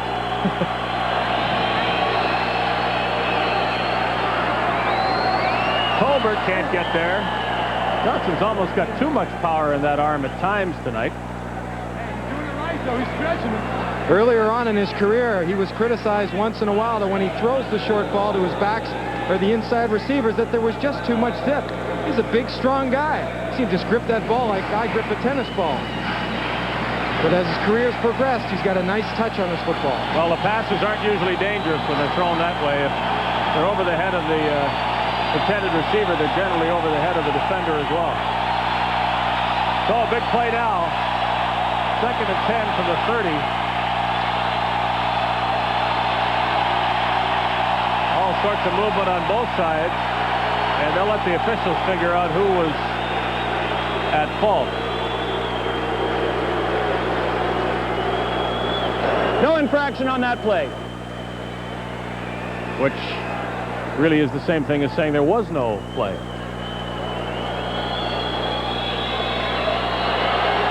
Good look at Rick Warman.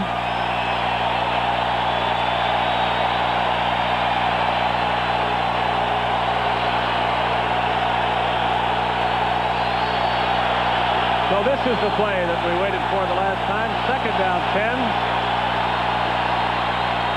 Nice pass again. Johnson to Toner. They've had success with it on this drive, and they go right back to it to keep the drive going with plenty of time remaining. 1:37, and the Stampeders threatening to go in front for the first time.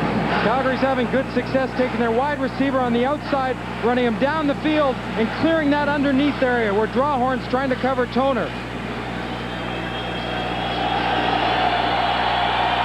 The fans help the Lions in situations like this. A lot of noise. Especially after the Lions respond with a play like that, stuffing the run by Tim Petrus. Players often refer to the crowd as the 13th man. They can make a big impression when you try to call a play. Or you can sometimes, as a quarterback, come up, and if you're going to go on first count, there's not a problem. But if you want to call an audible, you're in big trouble. And it can get loud in here. So the Stampeders take a loss. Of course, they are well within J.T. Hayes' field goal range. Should this play not produce a first down, and the field goal would put them into the lead. But first, Johnson wants more than 3. Fired it low, and he took a hit for his efforts.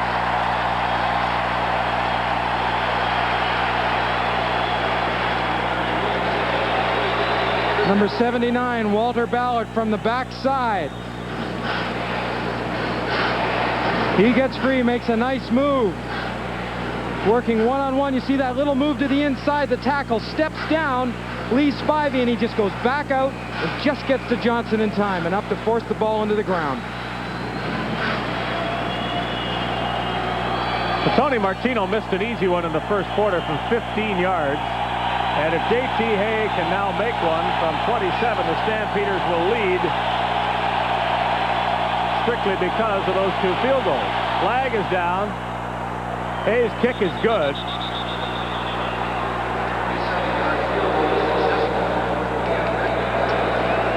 Stampeders aren't really waiting around to hear about the penalty. The Lions were offside, but Johnson says we'll take the 3 points. 5 yards doesn't do them Offside, any good. DC, decline. Field goal is good.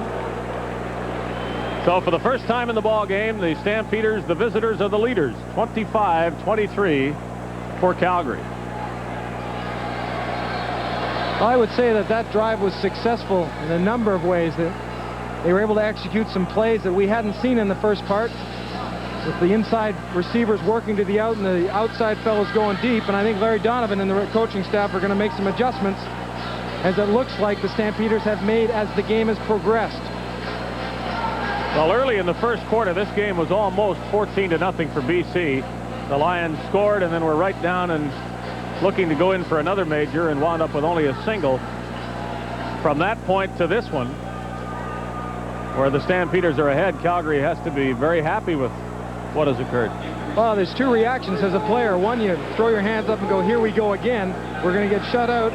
Or you do something about it. You rally the guys and you talk a little bit more about it. And you focus on the execution of your plays. Big play for Calgary was Scott Flagle's block punt. Produced a touchdown. Here's Rivers showing the moves that have made him a fan favorite here in Vancouver. They don't get him away from the Stampeder pursuit, though. With 1:02 remaining, the Lions will take the ball at their 27. Matt Dunnigan is the first-string quarterback in Vancouver. The second stringer, Rick Foggy, will play in each and every game if Larry Donovan's plan is utilized. He says he wants to get Foggy action if possible, and he'll try hard to do that. He got in late in last week's game.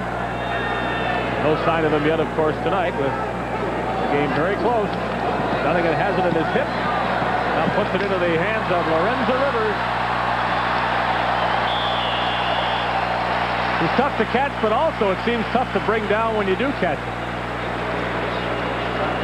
Low to the ground. He has a great running posture. People almost seem to bounce off him. You're right, he's not that big, but he seems to shed tacklers well.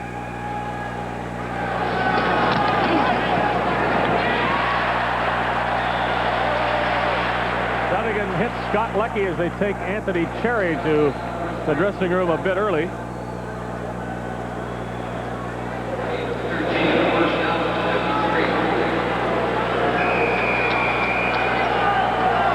So the Lions are going to keep throwing the ball in the last minute of the half. Unless Dunnigan runs, and that's what he'll do here. And a great run it is. He gets out of bounds to be safe and to stop the clock. 34 seconds left, and the Lions have manufactured a scoring opportunity of their own late in this first half. Matt Dunnigan going straight back. Doesn't want to turn his head. He wants to see exactly what the defense is going, but pressure from Hallman forces him out. But watch him. He doesn't run out of bounds here. He heads straight back upfield. He knows he has to get by that first down marker.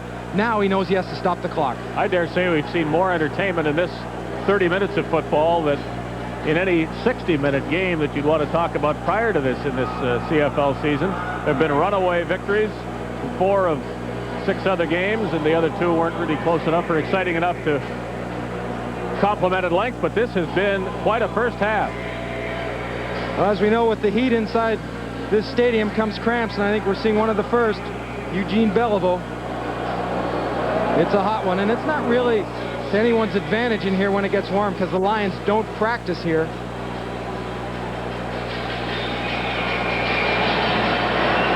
Ball at the 39, Stampeder territory. Dunnigan throwing it deep for David Williams again.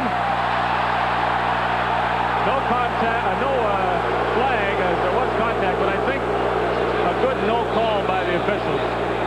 They were both trying to get to the ball, and I think trying to do it as legally as possible. Well, Matt Dunnigan has been a force in today's game. 279 total yards, and he was trying to get a few more right there. Good coverage by Ron Hopkins, though.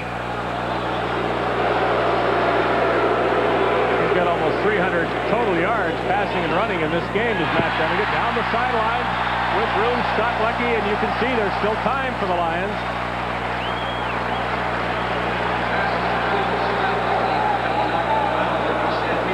22 seconds left.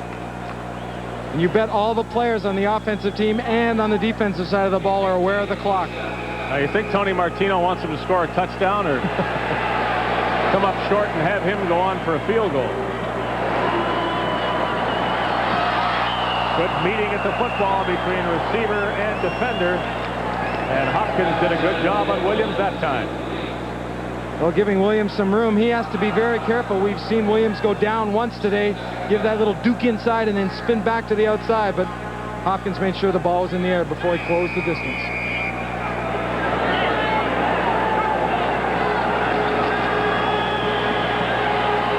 Dunnigan tries for 6. Touchdown in the corner, Scott Leckie.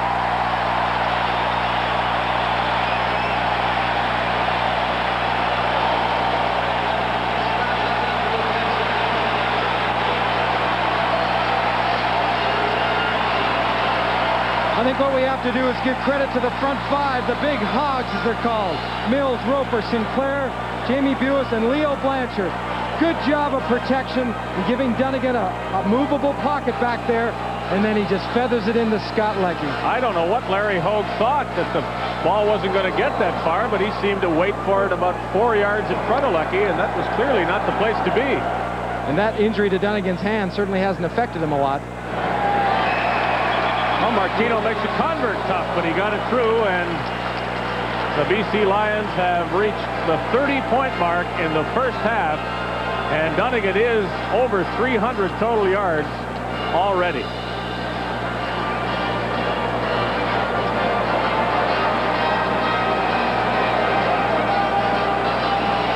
Dad, hey, Kathy. Come on, Dad. We got a barn burner right here in BC, baby. Well, if you'd like to announce the game as well, Matt. It's the new haircut. I wasn't going to say barn burner. I knew you weren't. But you couldn't describe it any better, though. Back and forth. It's a great type of game to be in as long as you're on top when it's over. Now we've still got 13 seconds left in the first half.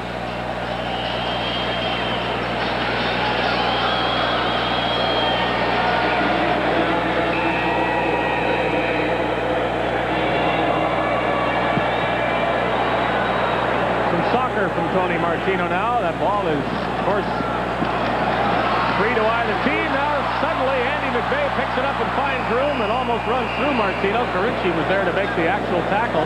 And with 7 seconds to go, the Stampeders have the ball at the 49 of the line. You just saw why Andy McVeigh, or one of the reasons why he made this Stampeder club last year from the University of Toronto, as a backup running back, but took a situation that looked like he was just going to cover it up, and good acceleration up that little seam that was given to him. Well, that kind of kick is designed to prevent exactly the sort of run that McVeigh produced. Clock is moving, and they'll toss it off to Allen. He'll have to get out of bounds quickly to preserve at least 1 second on the clock. That's exactly what he does. And the Stampeders will come back, and they're going to send J.T. Hay on the field after they call timeout just to make sure.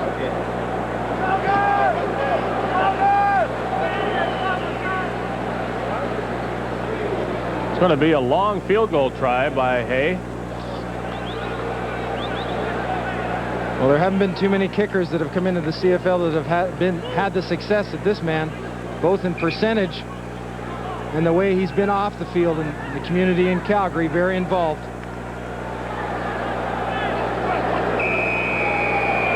His last field goal was good and put the Stampeders in front. This one can't give them the lead, but can get them within 2 points at halftime, and it is a 54-yard attempt. Down, kicked, and up again. Nothing.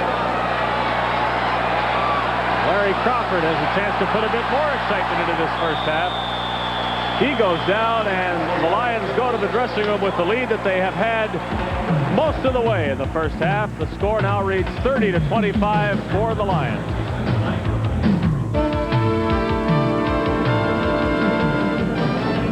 The most exciting game in the CFL this season is only half over, and already 55 points have been scored as the BC Lions lead the Calgary Stampeders 30-25, and it started quickly with Matt Dunnigan throwing to Dave Williams for a BC touchdown. The Lions almost scored again, got a single from Tony Martino, and then the Stampeders came along with Gary Allen's touchdown run and a 2-point convert to tie the game.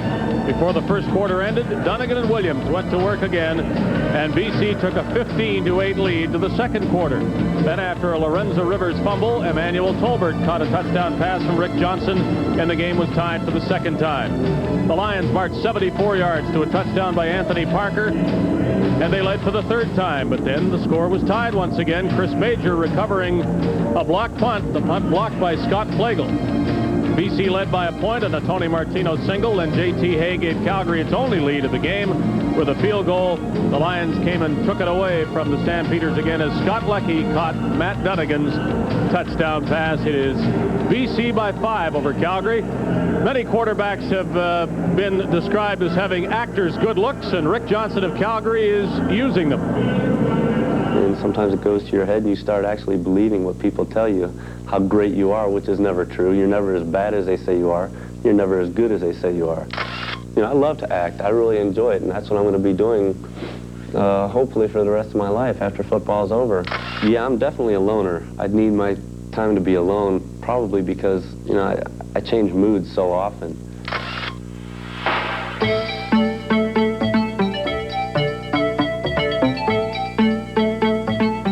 I think sometimes I don't like the way I'm perceived and portrayed by the media.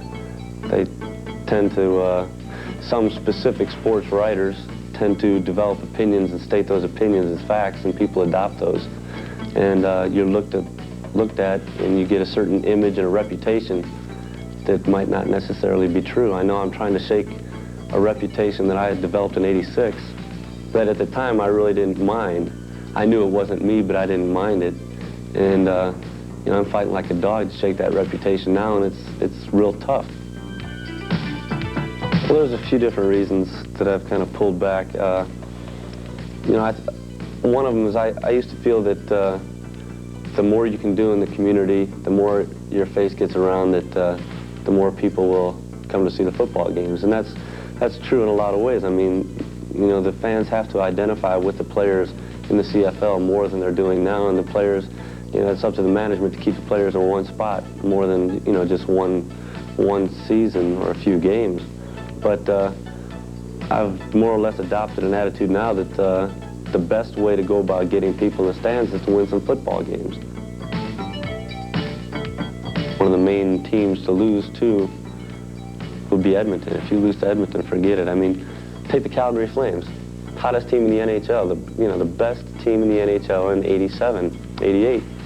And you know, they have some misfortunes. They go against a great Edmonton team and lose in the playoffs, and they're bums. I mean, how, you know, in one minute they're being praised up and down the city, and the next minute they're bums. You know, they're still a good hockey team. They just didn't put it together at the right time. And that's what we deal with here in Calgary, and it's unfortunate, but what can you do? You know, people might laugh, but I've never let that stop me anyway. I'll say, you know, I go for the moon, and what I want to do is star in feature films, be a leading man type guy. And like I said, people might laugh at that, but somebody's got to do it. You know, I mean, there's guys like Dennis Quaid and Nick Nolte and Kevin Costner and thousands of guys that said that at one time, and I'm sure their friends laughed at them too. So no one's ever going to tell me that I can't do anything, because there's no telling what anybody can do if they put their mind to it. And I think I would like to be perceived as a type of guy like Joe Cap. I like listening to stories about Joe Cap. He was a stud, and he was a quarterback, and he didn't take crap from anybody. And I don't either. I might you know, do some stupid things in the process of trying to set that image and let people know that I'm not going to be walked on or anything. But at the same time, I think you're getting a little bit of respect when you do so.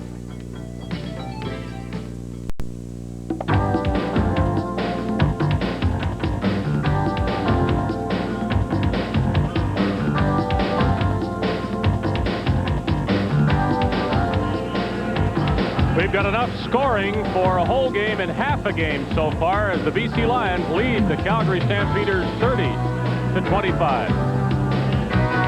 Hi, I'm Todd Wiseman of the BC Lions. Tonight's Petro-Canada Hit Parade puts you right in the middle of all the action. Here's Jane Weedlin and Rush Hour.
Hour hasn't started for the BC defense yet. The Lions posse doesn't have a sack of Rick Johnson, but the BC offense has scored enough points to put the Lions in front.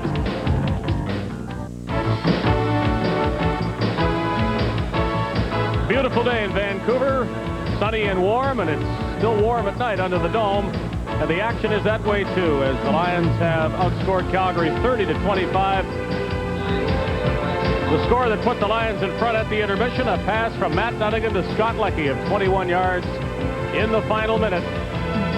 As Leckie is in behind, well behind Larry Hogue, and gets both feet inbounds. Many big plays for the Lions and also for the Stampeders to allow Calgary to be within 5 points. Rick Johnson has thrown some nice passes, and the BC team continues to have trouble getting punts away. Well, I think they'll fix that, and it'll be done at halftime. They're just going to have to go over their chalkboard and make some changes. But the Calgary offense bounced back and did it quickly, showing some character and more like the Stampeders and Rick Johnson of '86. He hits Emmanuel Tobit here in that seam, and again, no question that the arm is back.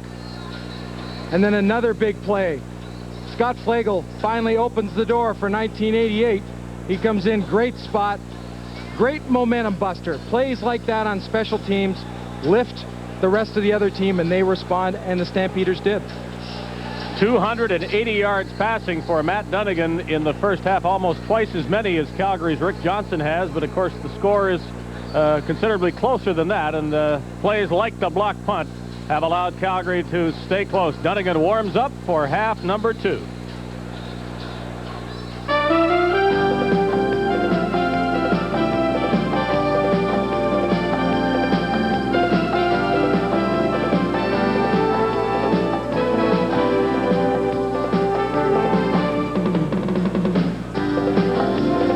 CFN game from Vancouver, BC is being brought to you by Carling O'Keefe, the brewers of Foster's Lager, the Golden Throat Charmer, and Priority Post EMS Courier, your better business connection in Canada and around the world.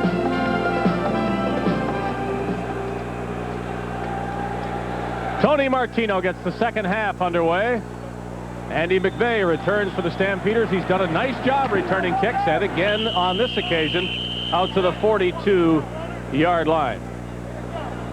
It is now a pleasure to welcome to this CFN telecast and later in the season to CFN longtime BC Lions radio commentator and former Lion, in fact, if you're old enough to remember, Tom Larscheid. Tom, I don't know if there's been a more exciting BC offense in the past few years. How far do you have to go back to compare something to this? Well, I don't think you have to go back too many years. I would say probably 1983, Dave, the year Don Matthews, his first year as head coach, the first year under the dome with Merv Fernandez and Keevan Jenkins. But in the last couple of years, though, the offense has come under the heat, I think, of the hometown fans. Lions defense has always been solid over the years, but they have not entertained too much in the last couple of years, and Larry Donovan said that's going to change this year. He wanted a quarterback who had movement. Joe Galat went out and got him not only Matt Dunnigan, who's been magnificent today, but also a fine young rookie by the name of Rick Foggy, who I think we might see a little bit later in this game. 2nd and 7 for the Stampeders as Johnson fires.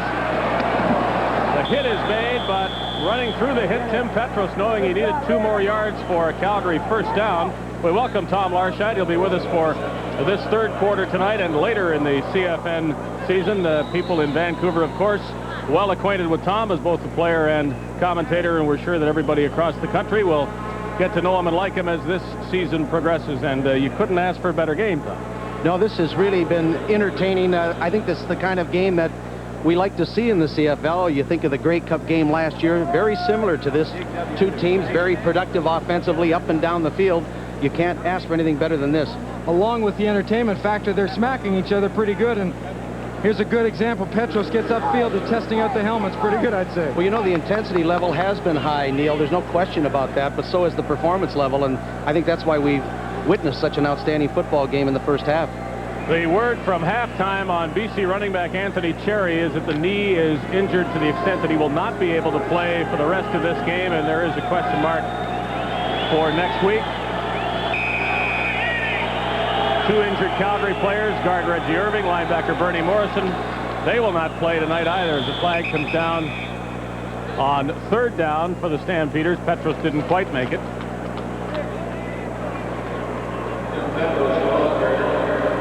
Didn't quite make it on the 2nd down, that is. Certainly did on 3rd down, and Offside. unless the penalty BC number 45 takes it back, which it doesn't, it is a first down for the Stampeders. Rob Smith in at right guard, replacing Reggie Irving, who won't be back. Smith has played a number of years with the Stampeders and started all across the offensive line, very versatile. Stampeders in BC territory with that first down.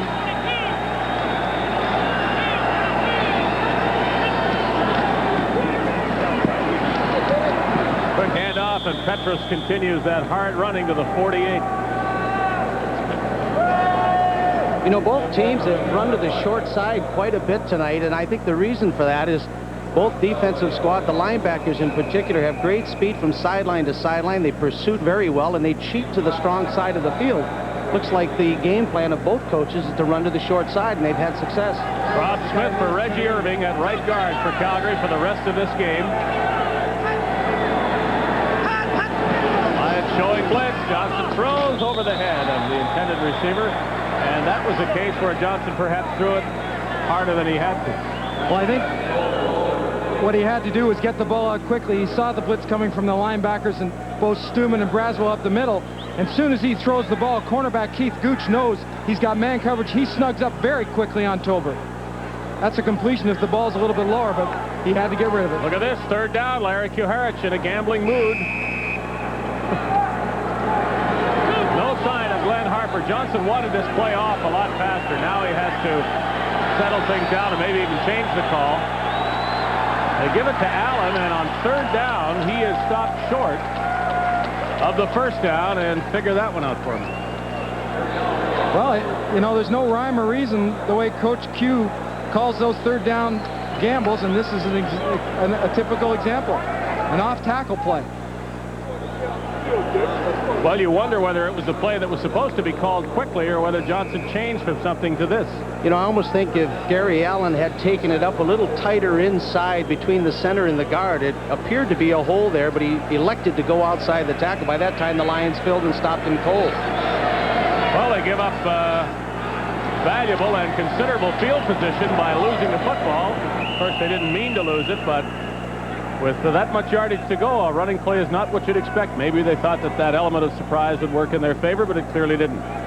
Well, you balance back and forth. Do you go for it and possibly make it and give the BC Lions, who've been just so potent this evening, or do you put them back, try to get them inside the 10 and let your defense come up big?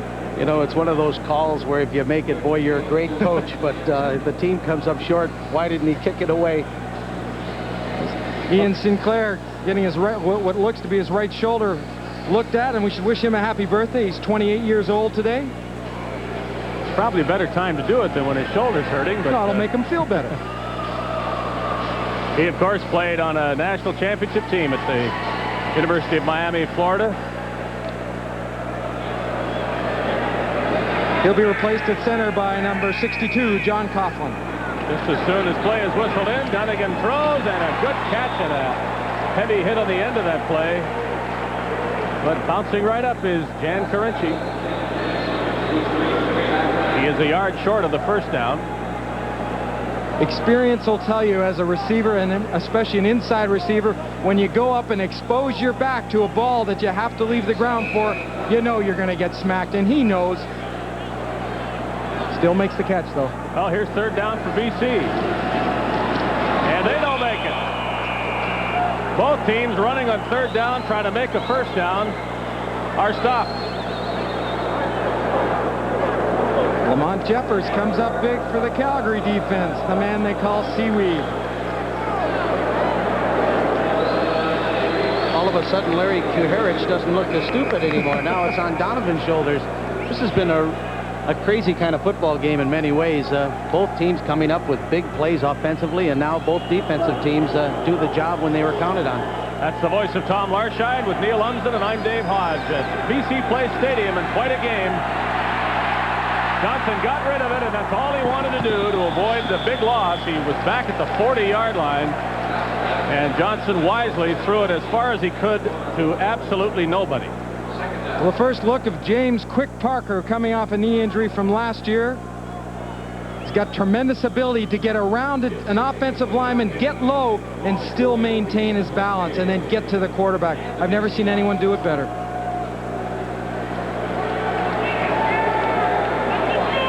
Second down, Stampeders, 52-yard line of the line. Calgary trails by 5 points. And on second and 10, again, pressure on Johnson. Back to the football, and a good catch is made. That ball was hanging up there, and Tolbert knew to come back to it. Had position on the defender, the rookie Drawhorn, and Tolbert catches a big one. Well, Drawhorn's had a tough night on a couple of occasions. Of course, he's a young rookie. It appeared that the Lions had very good coverage. Gooch was right there, but Drawhorn let the receiver get position on him, and he out-jumped him for the ball. So just an outstanding play by the offense. Defense has to be a little more aggressive. You'd have to think something was wrong with two receivers being that close together. In the same area. Yeah. Johnson to Tolbert for the first down at the BC Lions 24-yard line. Again, the Lions come with a heavy rush, and again Johnson hits Tolbert for a Calgary first down. Well, the Lions know that they have to get pressure on Johnson. That much is evident by what's happened in the second half. Well, when you put the pressure on the quarterback like that, Dave, that means you pretty well have to go man-to-man coverage because you're coming with your linebackers, and Johnson is very smart to look for that matchup between Tolbert and Drawhorn, the rookie, against an experienced pro, and he just cut across the grain and laid the ball right in there for the first down. And that middle opens up because the linebackers are blitzing, so Tolbert just used his quickness. E.T. is averaging almost 25 yards a catch. That ball was tipped and goes incomplete as the drive finally stalls, but Kuharich is right into this game as that Calgary offense has really produced tonight like it did not in Edmonton last week. It's Kevin Konar on the right side of the screen. He's dropping back into his zone, but watch him react to the throw. If he doesn't get his hands on that, that could have been a touchdown. That's that experience that Konar gives you. From the 13-yard line of the Lions, it's second down and 10, Calgary. Again, the crowd starting to come into the game here with the loud cheering and the whistling. And talk to the opposing quarterbacks in particular who come into this building, particularly when it used to have sellouts back in 83 and 84, Dave, and I'll tell you, it's deafening. Rick Johnson had a problem with his chin strap, and he's going to have to go out of the game. He asked the official to allow him that, and the official, Bud Steen, said, yes, that's fine. We don't have to start this play, but you do have to go out for the next one. So Rick Warman, at an unexpected time, comes in to call his first signals of this season for Calgary. Johnson bought the time he needed, but also bought a ticket out of the game for one play. We just had a feeling when we talked with Larry Kuharich today, fellas, that his Calgary Stampeders were going to bounce back from that thrashing they took from their Alberta rivals, the Eskimos, last week, and they have. He has to be happy with his team's effort tonight. One play for Rick Warman, and it could be a big one. Unfortunately for him, it's a terrible one so far. And the ball is caught, and the late hit is going to be penalized. The Stampeders will be first and goal from about the 2, and Kuharich is in a rage. Well, you give him a helmet right now, he'll go out and hit Braswell. Oh, he wants him thrown out of the game. If you could read the Calgary coach's lips, Larry Kuharich, he's really into this game. Of course, a very volatile guy. They say he's a coach's coach, though the players love to perform for him. And he backs him 100%. He's right out there on the 30-yard line, shaking Warman's hand. For a while there, Dave, you're right. It looked like it was going to be the boo-boo of the game. Warman going back to pass, and he loses the football, but he alertly picked it up and then threw a completion inside the 5. The rough call against Wiseman takes it to the 2. Well, I think a lot of quarterbacks might just have fallen on the ball to maintain a field goal try on third down, but he was well aware that he could, of course, pick it up and do what he did with it. Actually, Braswell with the late hit. So it's Rick Johnson back in the game, and it's first and goal from the 2 for the Stampeders. As a play that started horribly ends well for Calgary. Now, whistles and flags end this play before Johnson can do anything with the ball.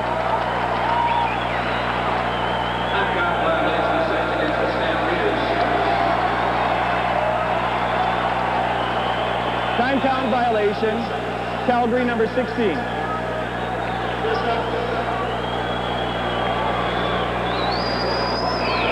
Just to the right of Larry Kuharich is Fred Blitnikoff. And he'll have to miss the opening game next week in Calgary because he's being inducted into the Hall of Fame. Most valuable player in Super Bowl 11. Yes. 5-yard penalty. It is Johnson throwing. That ball was up for grabs. Tolbert had it knocked away from him. So it'll be second down from 7 yards away.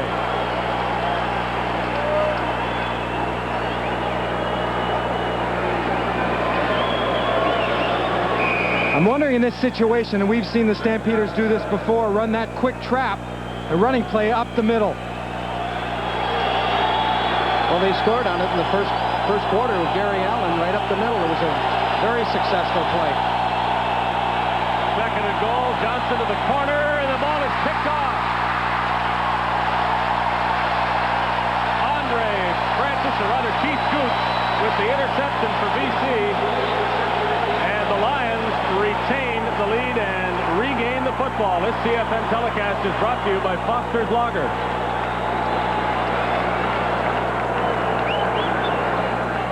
.95-83. Well, there haven't been many, but Keith Gooch's interception was clearly the biggest defensive play of this game. Well, very much a timing pattern. You see Johnson just rear back and let her go into an area. And there's some question of who was wrong. I think Rick Johnson or the receiver. Well, the way Johnson reacted, I think he felt Dennis should have taken it to the post a little bit more. Keith Gooch did. He played the ball all the way and came up with the interception. Made a great catch, too. Well, we'll see what that does to the flow of this game, which was in Calgary's favor until Keith Gooch came up with the ball in the end zone. Rivers goes nowhere on a first down run for the Lions, and their running game really has been altered since Cherry went out and Rivers came in. I think something has to do with the Stampeders defense and adjustment that they made to be able to get outside and take that sprint or sweep away from them has hurt too. Nice pass. Good target provided by Scott Leckie, who has the go-ahead touchdown catch in this game. And we talked about Tony Cherry. The knee is still being iced, and he's out of uniform, of course. Hopefully not for long, but you have to think that the absence might be a while with that knee injury. David Williams gets back into the completion category now. He's taken down, and there's a penalty flag behind the play, if not at the play. You know, the tempers have... You could see the boiling point just getting hotter and hotter in this game, just like the temperature inside the dome here. Both of these teams wanting a victory very badly, particularly the Stampeders. And there's a lot of late hits tonight. Cornerback, when it come up on a receiver time, as you very well know, he wants to force him inside there. That one step in there opens it up. He has no help in the sideline. And here's what everyone's squawking about. Can't tackle the head. Well, I think the penalty is being called for something well behind the play. I don't think that was penalized. No, I think it was between Roper and Hallman. They were really battling each other. Watch Hallman here now as he hits Mills from behind. Roper goes after him and takes the late hit. That might be the one that gets penalized. Always the retaliation is picked up by the referee or the official nearest to the play. And you always see a guy throw his hands up and say, not me. Isn't it the truth? Well, Bud Steen is in the middle of it tonight in more ways than one. This game is emotional from the start. It has all sorts of things happening in it. And penalty flags are going to be prominent, I think, if the feelings continue to run high. Unnecessary roughness, BC number 65. Objectionable conduct, BC number 2. First down repeated. So there was a penalty flag thrown at the point of the tackle against the guy who was tackled. Well, Roper gets penalized for the late hit that we just saw. And, of course, David Williams then started to, I guess, talk a little bit too much, said something the official he should. Now Larry Donovan's going into a tirade. Well, I'll tell you, there's shake, rattling, and rolling here tonight. This is a little out of character for the BC coach. Kiharich, of course, is well known for his antics on the sidelines, but Larry Donovan mad at two penalties that have driven the Lions way back to their 17-yard line. Dunnigan hit as he throws it, and it goes incomplete. And that was Quincy Williams at the point of the pass, rocking Matt Dunnigan.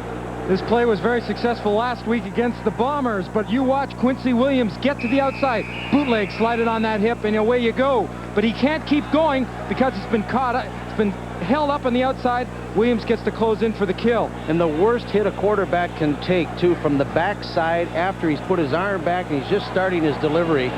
Seen a lot of quarterbacks go down with serious injury, but Dunnigan jumped right up. Yeah, he jumped up, but he's going out with a bit of treatment needed, and Rick Foggy's going to come in for this second down play, and it's not a time that a young quarterback likes to come in. Second down and long from fairly deep in your own zone.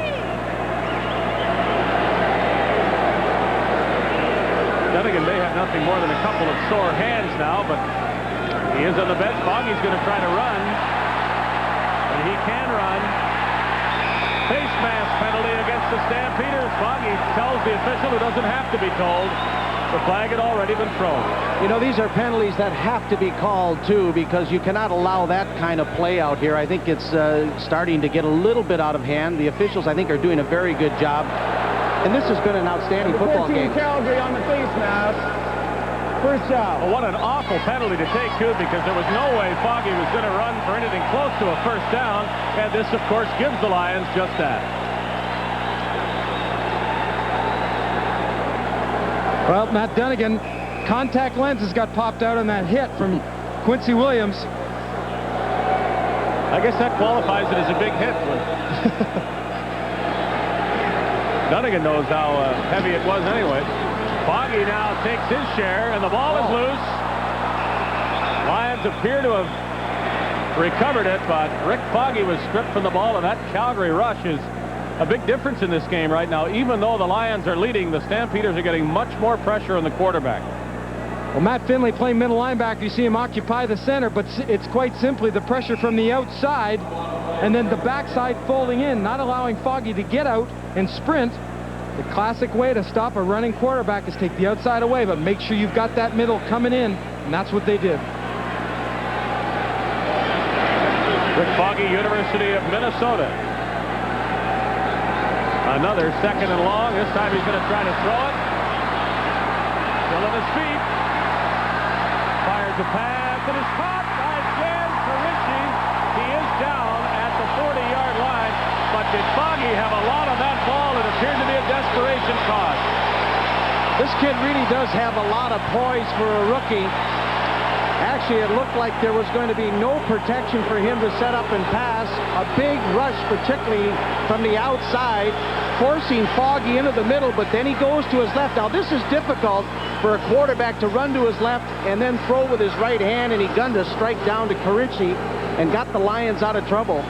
And they like the looks of this young Foggy kid, and he's going to get lots of work as the season goes on, but Matt Dunnigan is number one and will be, I would think, for quite a while. Well, the fans love that one. Twice the Lions on second and long have pulled themselves to a first down, once with the help of a Calgary penalty, and that time with a great play by Foggy and by Jan Carinci. He really had no right to catch the ball. McCrary had better position as the ball was thrown, but McCrary stood still and Carinci went to the ball. Well, exactly, and that's what we've seen Carinci do a couple times tonight. You see Hallman being helped off. I mean, that's just a mark of a good football player. Not a good receiver, but a good football player that makes the adjustments downfield. That's a big play. Well, he's done it more than once tonight as Jan Carinci. Rick Foggy stays in the game.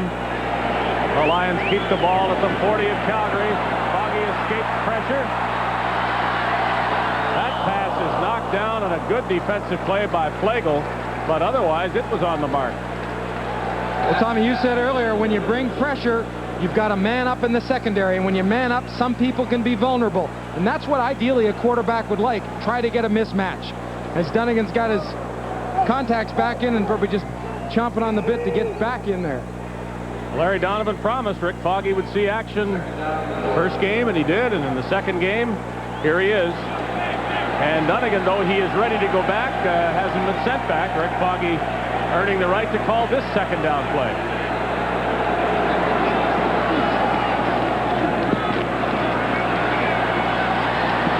That ball was tipped at least once, maybe twice on the way, and it's incomplete. And now Foggy will leave, and the Lions will kick. Three-point try would be 47 yards away for Tony Martino, who hasn't made his first professional field goal yet.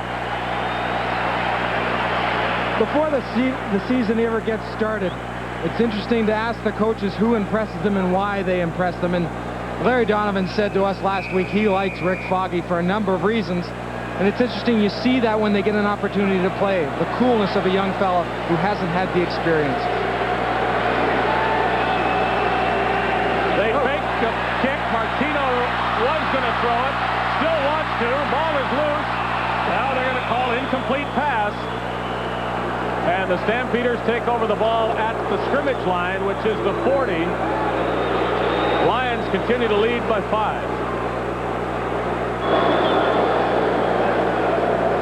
Well, the Lions trying to figure out what happened. Garo Yepremian, if you should be watching, this is you in an early Super Bowl game between the Miami Dolphins and the Washington Redskins. And the snap was clearly to Martino for this reason. Well, you're going to see him roll out. They're one short, but Carinchi's going to go to the flat. It's very well set, but they still one short. And maybe that's why they didn't want to kick it, because the Lions didn't have enough players in the field. We counted only 11 in orange uniforms. I don't think there was any question that it was a fake punt all the way, just the way, I mean, a fake field goal, the way Carinchi just took off right away. But unfortunately, they only had 11 players on the field. It's pretty tough to pull it off. Second down and a yard to go for the Stampeders. Johnson fakes and throws it up top. And that's picked off. Larry Crawford, there is a penalty flag. Crawford down the sidelines and out of bounds. And for all the scoring in the first half, the teams are now finding ways not to score. A lot of mistakes in this football game, particularly in this third quarter by both football teams. Andre Francis, I don't think any question is going to be called for interference. Interference. BC number 14. First out. Well, that would have been career interception number 47 for Larry Crawford. Of course, he's the all-time leader in BC Lion history in that department. What looked like was going to be a great play for Larry Donovan and the BC Lions turned out to be disaster. You almost get the feeling the team that doesn't lose its poise now will probably win this game. Well, they've both taken turns in the third quarter. Now Johnson with a lot of room on the sidelines, doesn't have the speed to get there, and so throws and hits Gary Allen. And Johnson has had something to say after most plays. He's right into this game. Both teams are. Thankfully, it's good, exciting CFL action tonight from BC Place Stadium, and the league has needed this kind of game early in the season. Well, Bud Steen, the head referee, has been busy, and so are his partners tonight. And 21 penalties, and that's an awful lot. For a while, it appeared the Stampeders were lucky to be close in this game, and now I think maybe it's fair to say the Lions are lucky to be leading. For how long remains to be seen. Petros driving forward. He is a good hard runner. He is inside the 15-yard line. Tim Petros, a great story. Watch them let the outside James Parker go free. Just the tackle will step to him, push him, and then go up and take on a linebacker. When your outside man, the end, rushes like that, you have to take advantage of that gap and move your man upfield. Petros got 5. The Stampeders need 5 more on second down.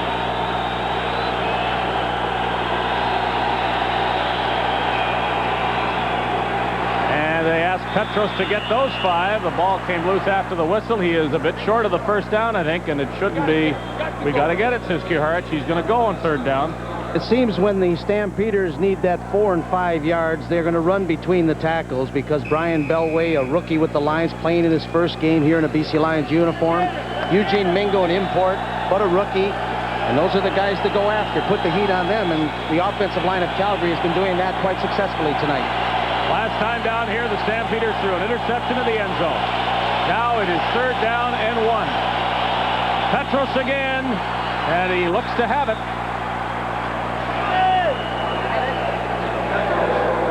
Wasn't much doubt that he would get the ball, but the Lions were unable to stop him. Well, he's been a real workhorse tonight. They go right over the right guard, who's Rob Smith, who's playing very well there after taking Reggie Irving's spot.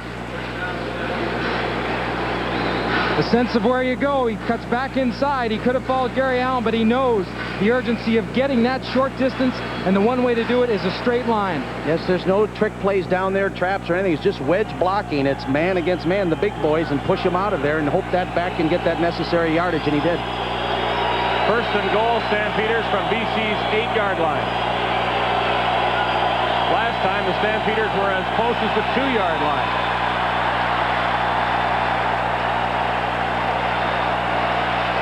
And what happened when they were at the 2-yard line? They get this very same penalty. Well, the problem that they had in the first half was the time clock was out. In that last play, the 20-second clock was down again.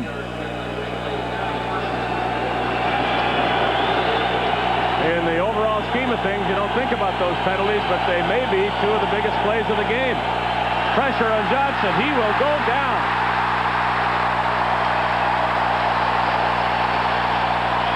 Well, here's a guy who's really capturing the imagination of BC Lion football fans. Middle linebacker Jeff Braswell. He does have a nose for the football, and he's going to come on the Red Dog, the stunt right up the middle. He gets between the gap. Johnson sees him immediately, and he starts to run, but Braswell has the head of steam and hauls him down from behind with the help of James Parker. A big defensive play for BC. Larry Kuharich is not going to be too fond of a field goal in this situation, but he might have to accept that. Johnson throwing downfield, and no flag is thrown, but I bet you the Stampeders are going to wonder why. Well, Colbert doesn't say anything. Well, Larry Crawford was on the coverage, and the Lions hold. Veteran Larry Crawford, you're going to see him one-on-one right here. Goes to the inside. He's got that one right hand just on the hip of Tolbert. That'll slow him down a bit. That's a veteran move. And he gets the right hand in front and knocks the ball down. That was really an all-pro play right there, and Larry Crawford has been an all-pro. Of course, he ran into the goalpost, but when you can make a play like that, it doesn't hurt as much. So here's the field goal that Kuharich didn't want. Now he does. Wants J.T. Hay to make it from 35 yards out. And the kick is good, and so now they're within another field goal of taking the lead. The BC lead has been cut to 2 points.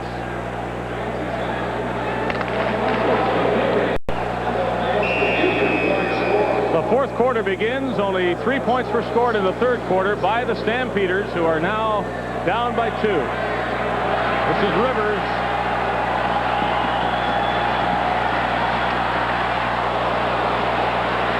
He got a rough ride and is taken down. We would like to again say thanks and welcome in one breath to Tom Larscheid for his work in the third quarter. He'll be with us on the Canadian Football Network on the 18th of September. And who's playing that game, Tom? That'll be the Toronto Argonauts against the Edmonton Eskimos, and I'm looking forward to that one. You get the Grey Cup return match. Not a bad assignment at all. Tom Larscheid has been with us in this third quarter, and it has been an exciting game. We hope it continues for this fourth quarter.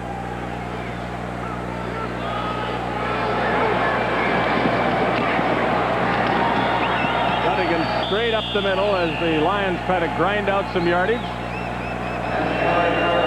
Lions going back to that running game, what they were successful with in the first quarter. That sets up the other situations that they like and can execute so well, like the play action. 34-yard line, Lions territory, second down.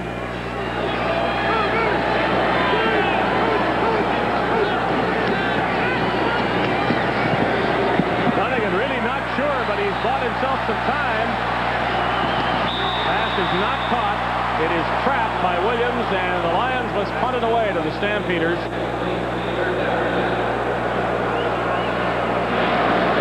It's interesting how different teams can get up for different situations.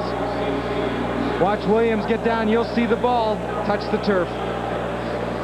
Good effort, though. You can't even make the catch unless you try, and David Williams showed almost what a good catch is.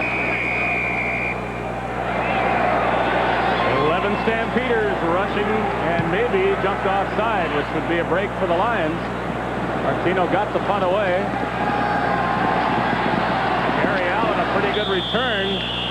But there is a penalty, actually 2 flags now. So we'll wait and see how this all develops with the Lions ahead by a pair of points. Stampeders were indeed offside, but on the return of the punt, the Lions were guilty of pulling the face mask, and so penalties on either side mean that the punt has to be done again. Not Matt. And that always could mean trouble for Tony Martino. Well, Calgary has 11 men up, 1 man deep. Not a good punt.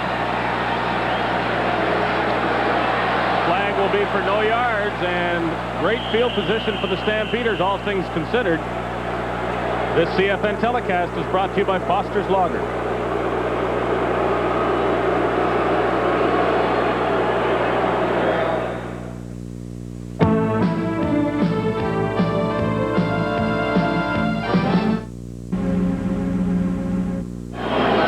If the Lions lose this game, there'll be a lot of talk about their kicking game, but as yet, BC is in front.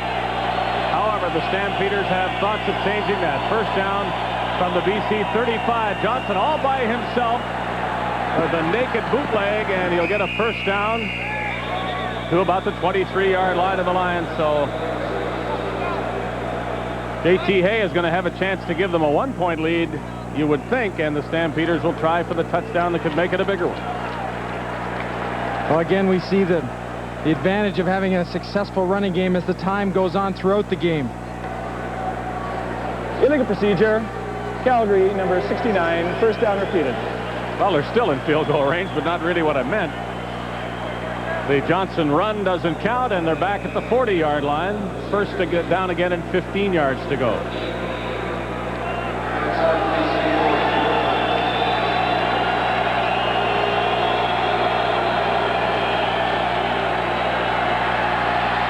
Johnson a screen, and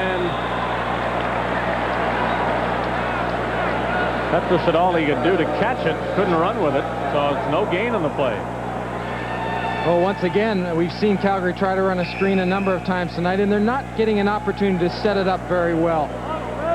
BC defense playing it well. The side that the screen seems to be going to, they're very soft. Well, they have Tolbert and Willis on the same side, the two big receivers. Let's see who Johnson looks for. Emmanuel Tolbert went from one side to the other, but he didn't get much yardage. Just back to that 35-yard line, which was the original line of scrimmage. And it will have to be J.T. Hay to try to put Calgary up by a single point.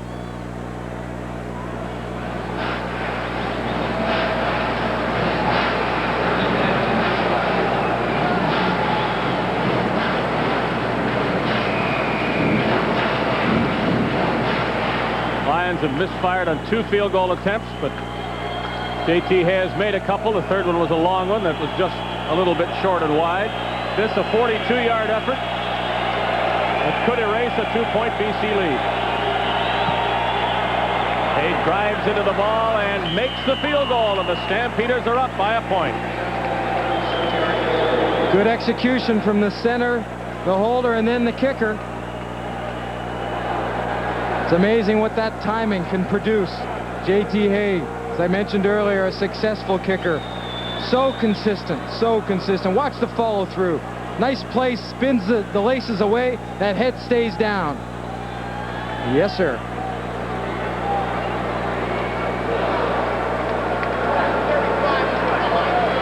The Stampeders had a brief lead in the first half. It was a 2-point lead.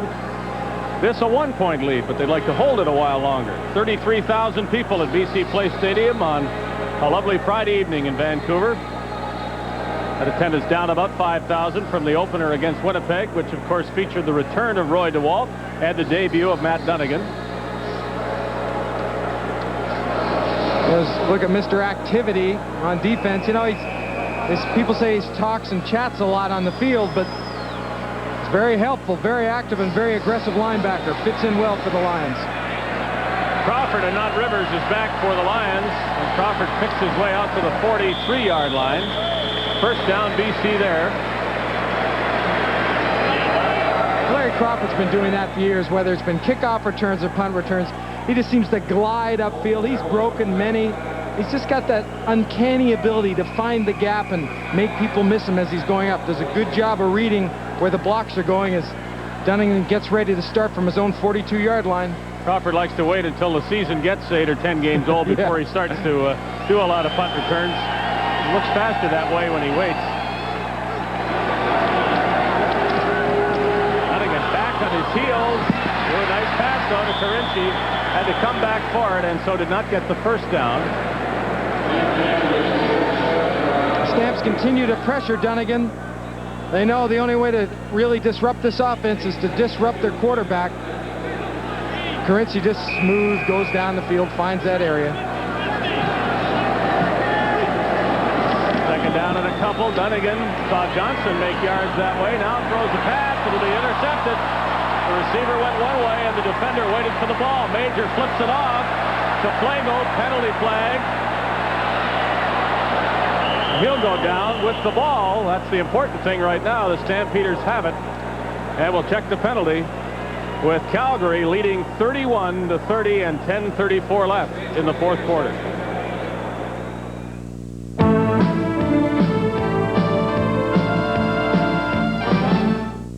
The only number that Dunnigan doesn't like up there is the one that was just put there, the one interception. You've got to run them like they're drawn up, and it looks like Moore improvised a bit, saw the coverage was there, broke it to the sidelines, but you've got to stay with it. The flag was for the forward lateral, so the ball stays where it was flipped ahead. McVeigh, some fresh legs into that Calgary backfield.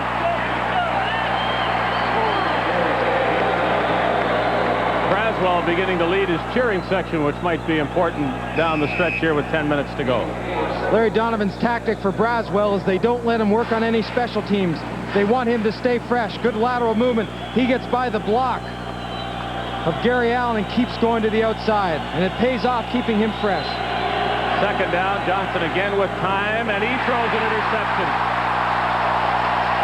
An errant pass thrown into the arms of Anthony Drawhorn. The receiver was there waiting for the ball, and I think Drawhorn might have been a bit surprised that it came to him. Drawhorn just a step behind Marshall Toner. He's had a couple of tough coverages tonight, but it couldn't be a bigger play than this. He just heads up. Ball's underthrown.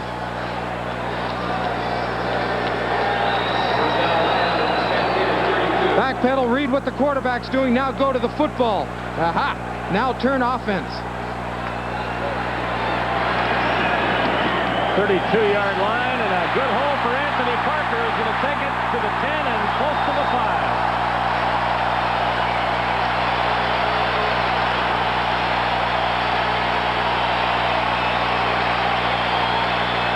Anthony Parker leaves the trail of white jerseys.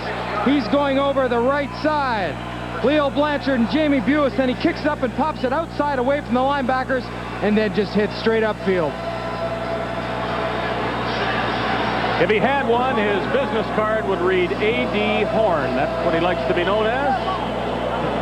Complete name is Anthony Drawhorn, and that's a very big turnover for BC. 1 of 5 in this game for the Lions. They mark the ball at the 6, first and goal from there. See Bruce Green come off the linebacker. Now they're out of linebackers with Bernie Morrison out, Matt Finley, who was the backup linebacker, so you'll see Greg Peterson in the game, at least for one play.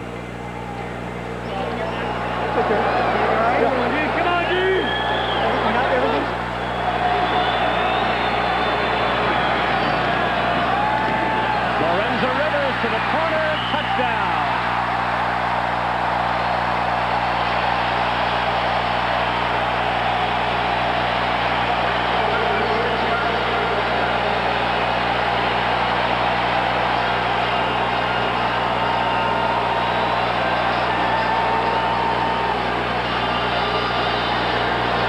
The running back has to work inside out. A super lead block by Parker on Larry Hogue right here.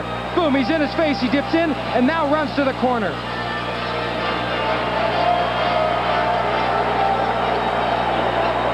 Well, he isn't. I suggested earlier that he might be a little bit tired. He's not tired yet. We've waited a while for the first touchdown of the second half after all the scoring in the first half. Rivers puts the Lions back in front by 6 points. Yeah, but you get the feeling it's a long way from being over with 8 minutes, 51 seconds left.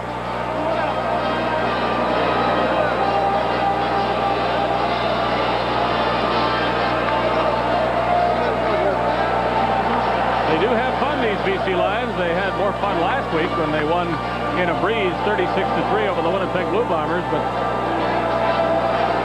here they are topping that point total tonight and not yet having the game salted away. Far from it. Well, we saw Anthony Cherry score in that same play twice last week and running it to perfection, and then once again, just different tailback. with great execution up front by the big guys and a great lead block by Anthony Parker. We looked at Rick Warman there on the bench. We'll see if he comes off that bench. Rick Johnson has thrown 2 costly interceptions in the second half.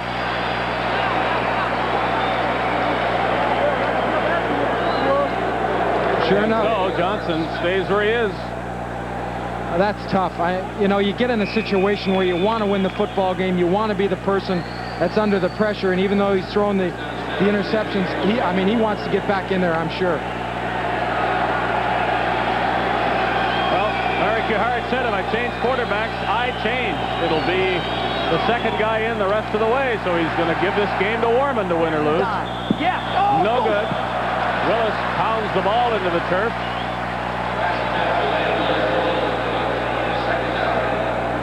Almost 50%. Over 200 yards. A touchdown pass, but the 2 interceptions, I think, are the reason, and especially the last one, that he's out of the game.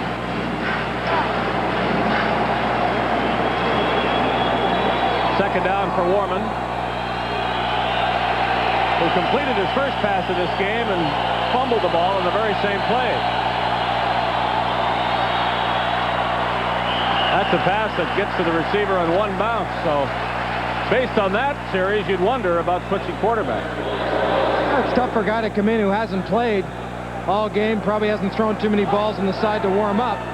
Now he has to come in a situation, read the defenses, and unload the ball, and more importantly, make some completions. Rivers, who scored the touchdown, is usually back returning the punts, but because he's working extra duty on offense, Rivers gets a rest, and Larry Crawford is back to take this Glenn Harper punt. If it ever gets away, it's not going to get to Crawford, that's for sure. So for all of their own problems getting punts away, the Lions create one for the other team.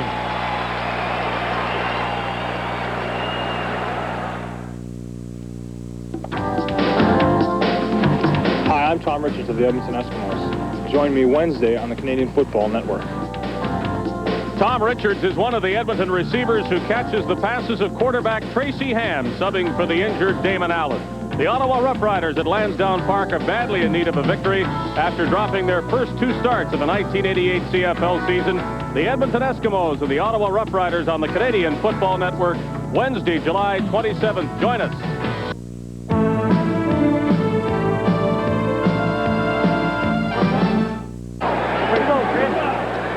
While we were away, Matt Dunnigan threw the ball to the end zone, and Chris Major intercepted for the Calgary Stampeders. Dunnigan overthrowing his receiver, and Major staying with the ball. He brought it out, too, from the end zone to give the Stampeders decent field position. Now we're back live, and a penalty flag is thrown as Tony Dennis tried to get to the pass thrown by Rick Warman.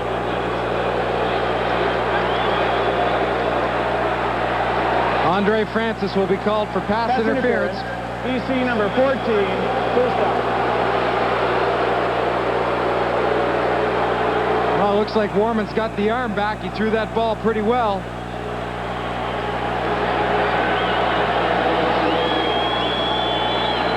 First down, Stampeders at their 42.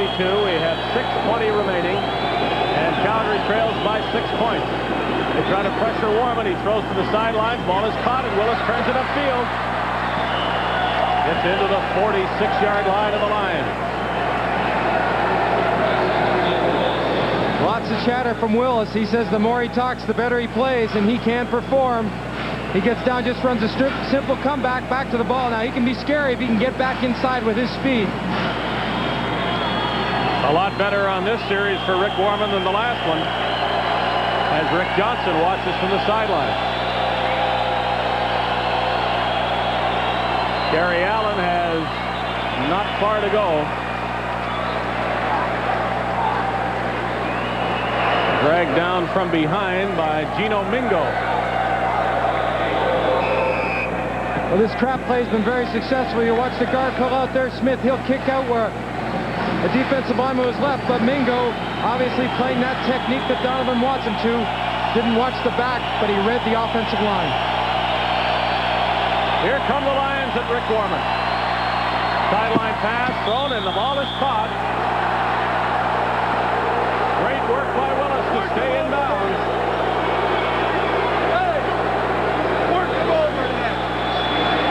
situation, the BC Lions, it seems the more you back them up, the more aggressive they become. The key here, the offensive backs have moved up and taken the linebackers, gives Warman just a little bit more time, but those size 12s just stayed in bounds. For a Calgary first down at the BC 35.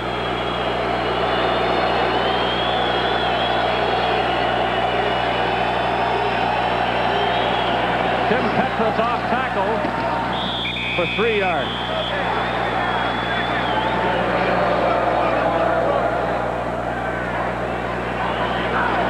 If I can read Larry Kuharich's mind and know it well enough, J.T. Hay can sit down. He's going to let the Stampeders score a touchdown or not score at all on this drive with 4.5 minutes left. And here's the biggest play right now toward that end.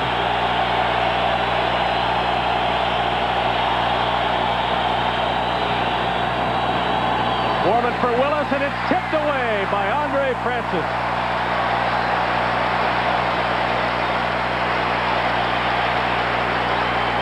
Great communication in the secondary. I'm sure Willis felt he had the catch.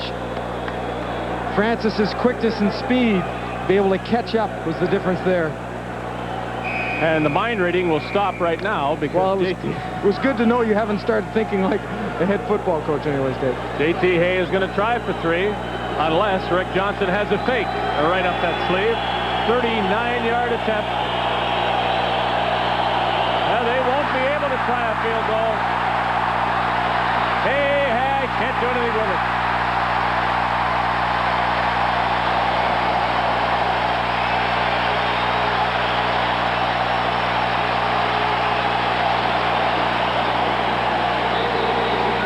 Well, I wonder if we could get a shot of Tony Martino right now to show his reaction to the fact it can happen to others as well. Others much more experienced than him. That ball's coming up and fired up. Johnson doesn't have a prayer. It's a sinking feeling when you have to turn around and try to make something out of nothing. Barker, a good run up the middle as the Lions turn this latest turnover into some momentum on their part with 3.5 minutes to go. Well, to be able to grind it out in this situation is great. Your running back and your running game has to carry you throughout the game, but you can bet they'll rely on it now. And the front 5 offensive line, this is when they get a chance to really tee off. Now we're back to Larry Donovan's thinking at the start of the game. He'd like to score, but he'd like to take a while to do it.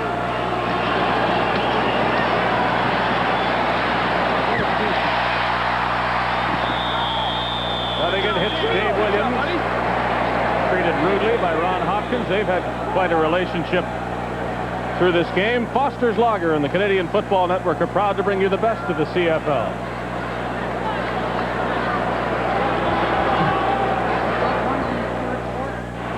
Following this game, we'll select and talk to our most valuable player, and if he's to come from that bench, then the Stampeders have to pull off a big play in the next little while. The Lions are leading by 6. They have led on all but 2 occasions in this game, and the Stampeders have had 2 brief and slim leads. Parker again for BC. He has scored once. He will score again.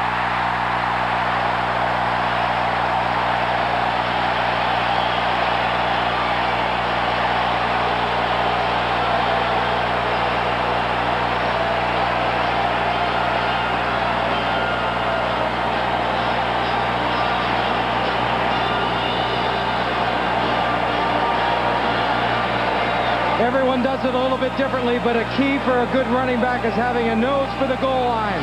And this is how you get it done, right here.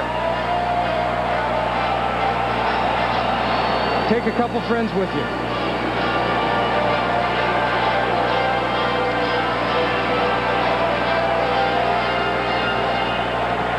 Tony Martino makes the convert. And the Lions have scored 44 points and lead 44-31, and Matt Dunnigan has been in most of the way, except for losing a contact lens when Rick Foggy came in and produced maybe the most exciting play of the game. What's this? Just making sure his balance is good. Foggy to Jan Carinci might have been the play that produced the largest ovation of this game, but the fans have been into it for more reasons than that all night long. That's a great sign when you see your offensive lineman, Gerald Roper, downfield, making the block and helping him get in the end zone. This is a great fake.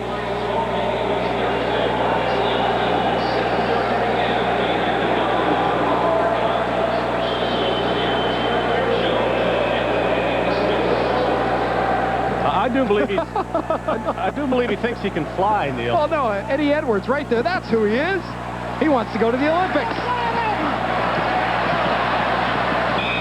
The Eagle has landed. How you doing? Hi, Mom. You'll catch the replay on the ESPN next week. Tony Parker over 100 yards.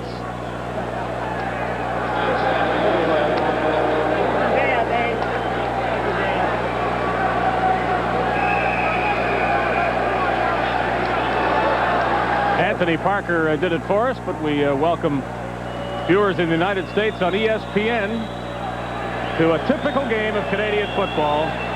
75 points have been scored, and it's not over.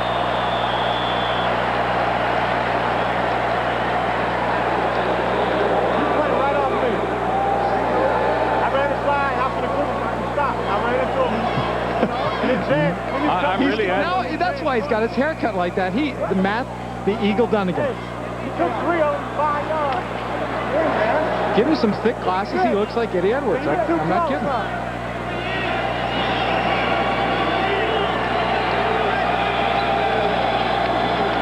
Warman still in the game at quarterback for Calgary, and that pass will fall at the 30-yard line. The Lions are going to celebrate what appears to be their second straight victory. And at 2-0, they'll be joined tomorrow by either the Edmonton Eskimos or the Saskatchewan Roughriders, both 1-0, playing at Taylor Field, Regina, and we hope for the same sort of action there as we've seen here. Warman replacing Rick Johnson, taking a pretty good shot. He's coming off that ankle injury from last year. He still has a plate and some screws in that ankle that will stay there.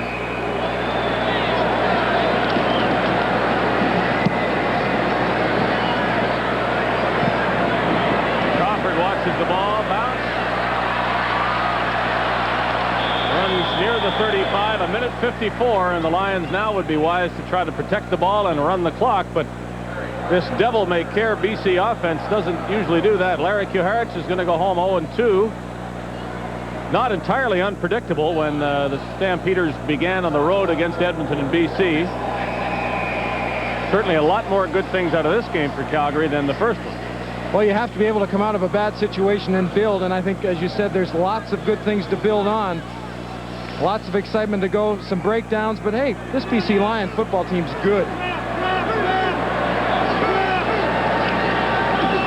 Dunnigan to Parker. He'll lose one of those 104 yards on that play.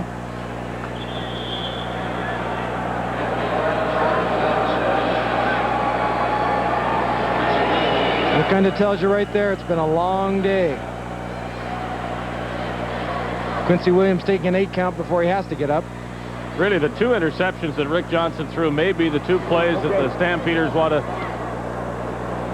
think about more than any. Keith Gooch in the end zone when the Stampeders at one point were first and goal from the 2. And then the interception by Anthony Drawhorn at the Calgary 32-yard line that allowed the Lions to go in for what looks now like the winning touchdown by Lorenzo Rivers. Both passes were thrown directly to the defender and not to the receiver. Otherwise, not a bad day for Johnson, but those were critical mistakes.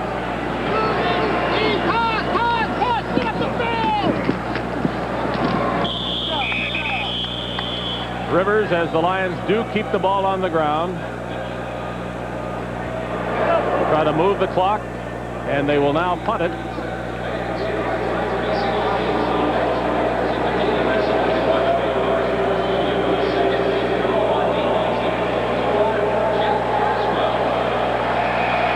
Only a 31.5-yard average, 1 blocked for a touchdown. It's been a tough night for the rookie. But it can happen on the other side, too, as we saw with the field goal try by J.T. Hay. Boy, he just got that one away.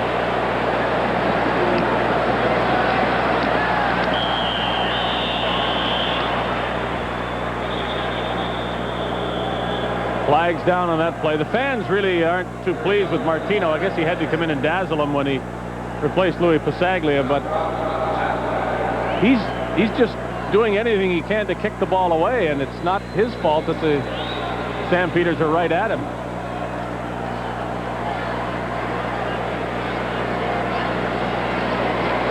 DC number 8 on the face mask, up 15, first down.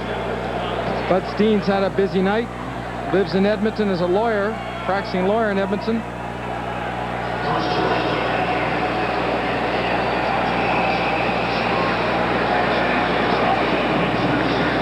Seems like he's kept things in control. Could have got out of hand early when people start shoving and throwing punches.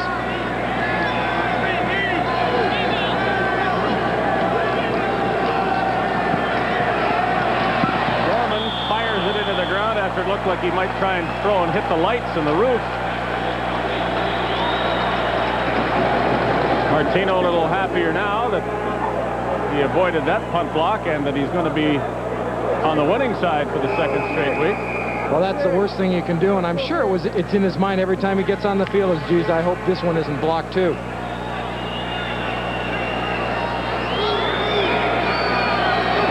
Minute 17 to go. The Stampeders with very slim hopes of getting back in this game. Petros took the pass and got to the 45-yard line. I'm still trying to figure out the Eddie the Eagle Edwards impersonation by Matt Dunnigan. It was always my thought that he, may be talkative as he is, might want to come up to the broadcast booth, but now you're telling me he'd like to jump from it? Is that...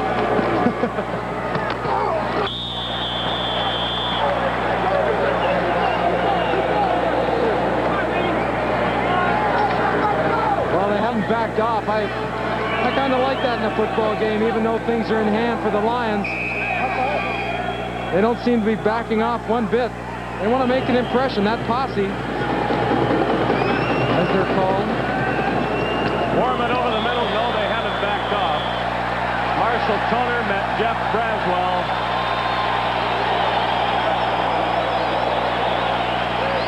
You know, as much as Braswell talks, Donovan was saying that he says an awful lot of good things. He yaps a lot, but during practice he's asking people how their family are, and he doesn't see it as a problem to the defense. It doesn't bring anyone down. As a matter of fact, he says it brings up the quiet guys, the Stumans and the Parkers. They rise to that, gets them pumped up. I think he might talk about the opponent's families during the game, too. Not quite the same way. Well, they all celebrate now. It's a defense that wants as much credit as this BC offense is obviously going to get. They have created a nickname for themselves. They call themselves the Posse. They ride together. Well, one of the posse almost made a jump on this ball and was on his way in front of his own bench down for 6 points. Dennis did a good job of breaking that up.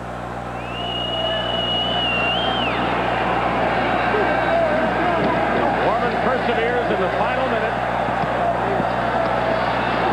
Colbert.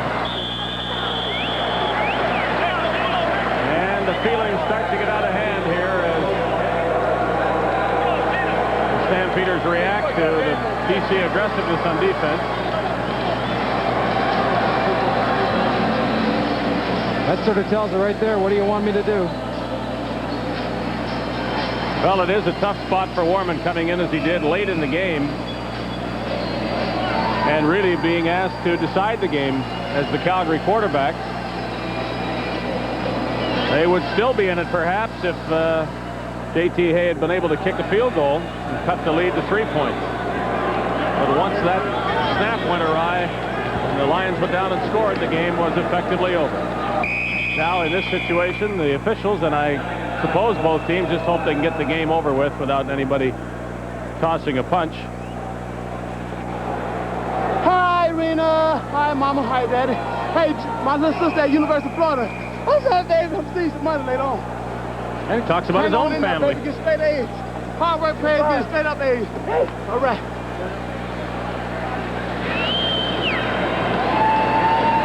If I was a sister, I'd listen.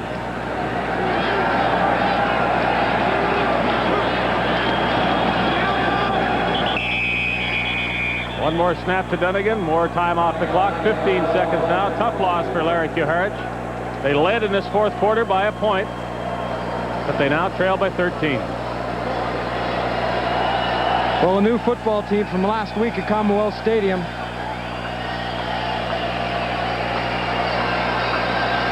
Not a winning one, but a new one. And the signs that they did not see last week, I'm sure he saw tonight. But they have to get better. That'll do it.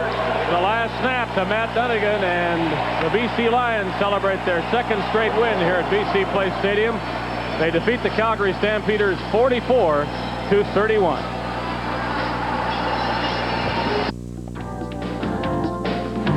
Hi, I'm Tom Richards of the Edmonton Eskimos. Join me Wednesday on the Canadian Football Network.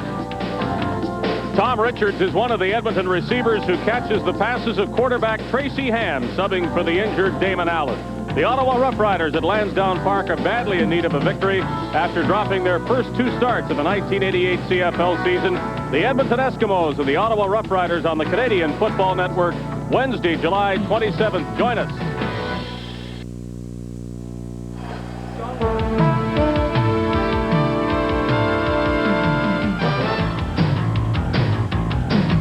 The BC Lions, 913 total yards in offense for both teams, but the Lions had 44 points of the Calgary Stampeders 31. A lot of passing, a lot of running for the British Columbia Lions, and Anthony Parker ran the ball twice for touchdowns. Dave Williams had 2 touchdown catches, and Scott Leckie had 1 as the Lions did it all on offense tonight. A blend directed by Matt Dunnigan. Anthony Parker is our most valuable player with all the passing that was done. I guess it is nice to be recognized for the running part of the game, but it is a big part of this offense, isn't it, Tony?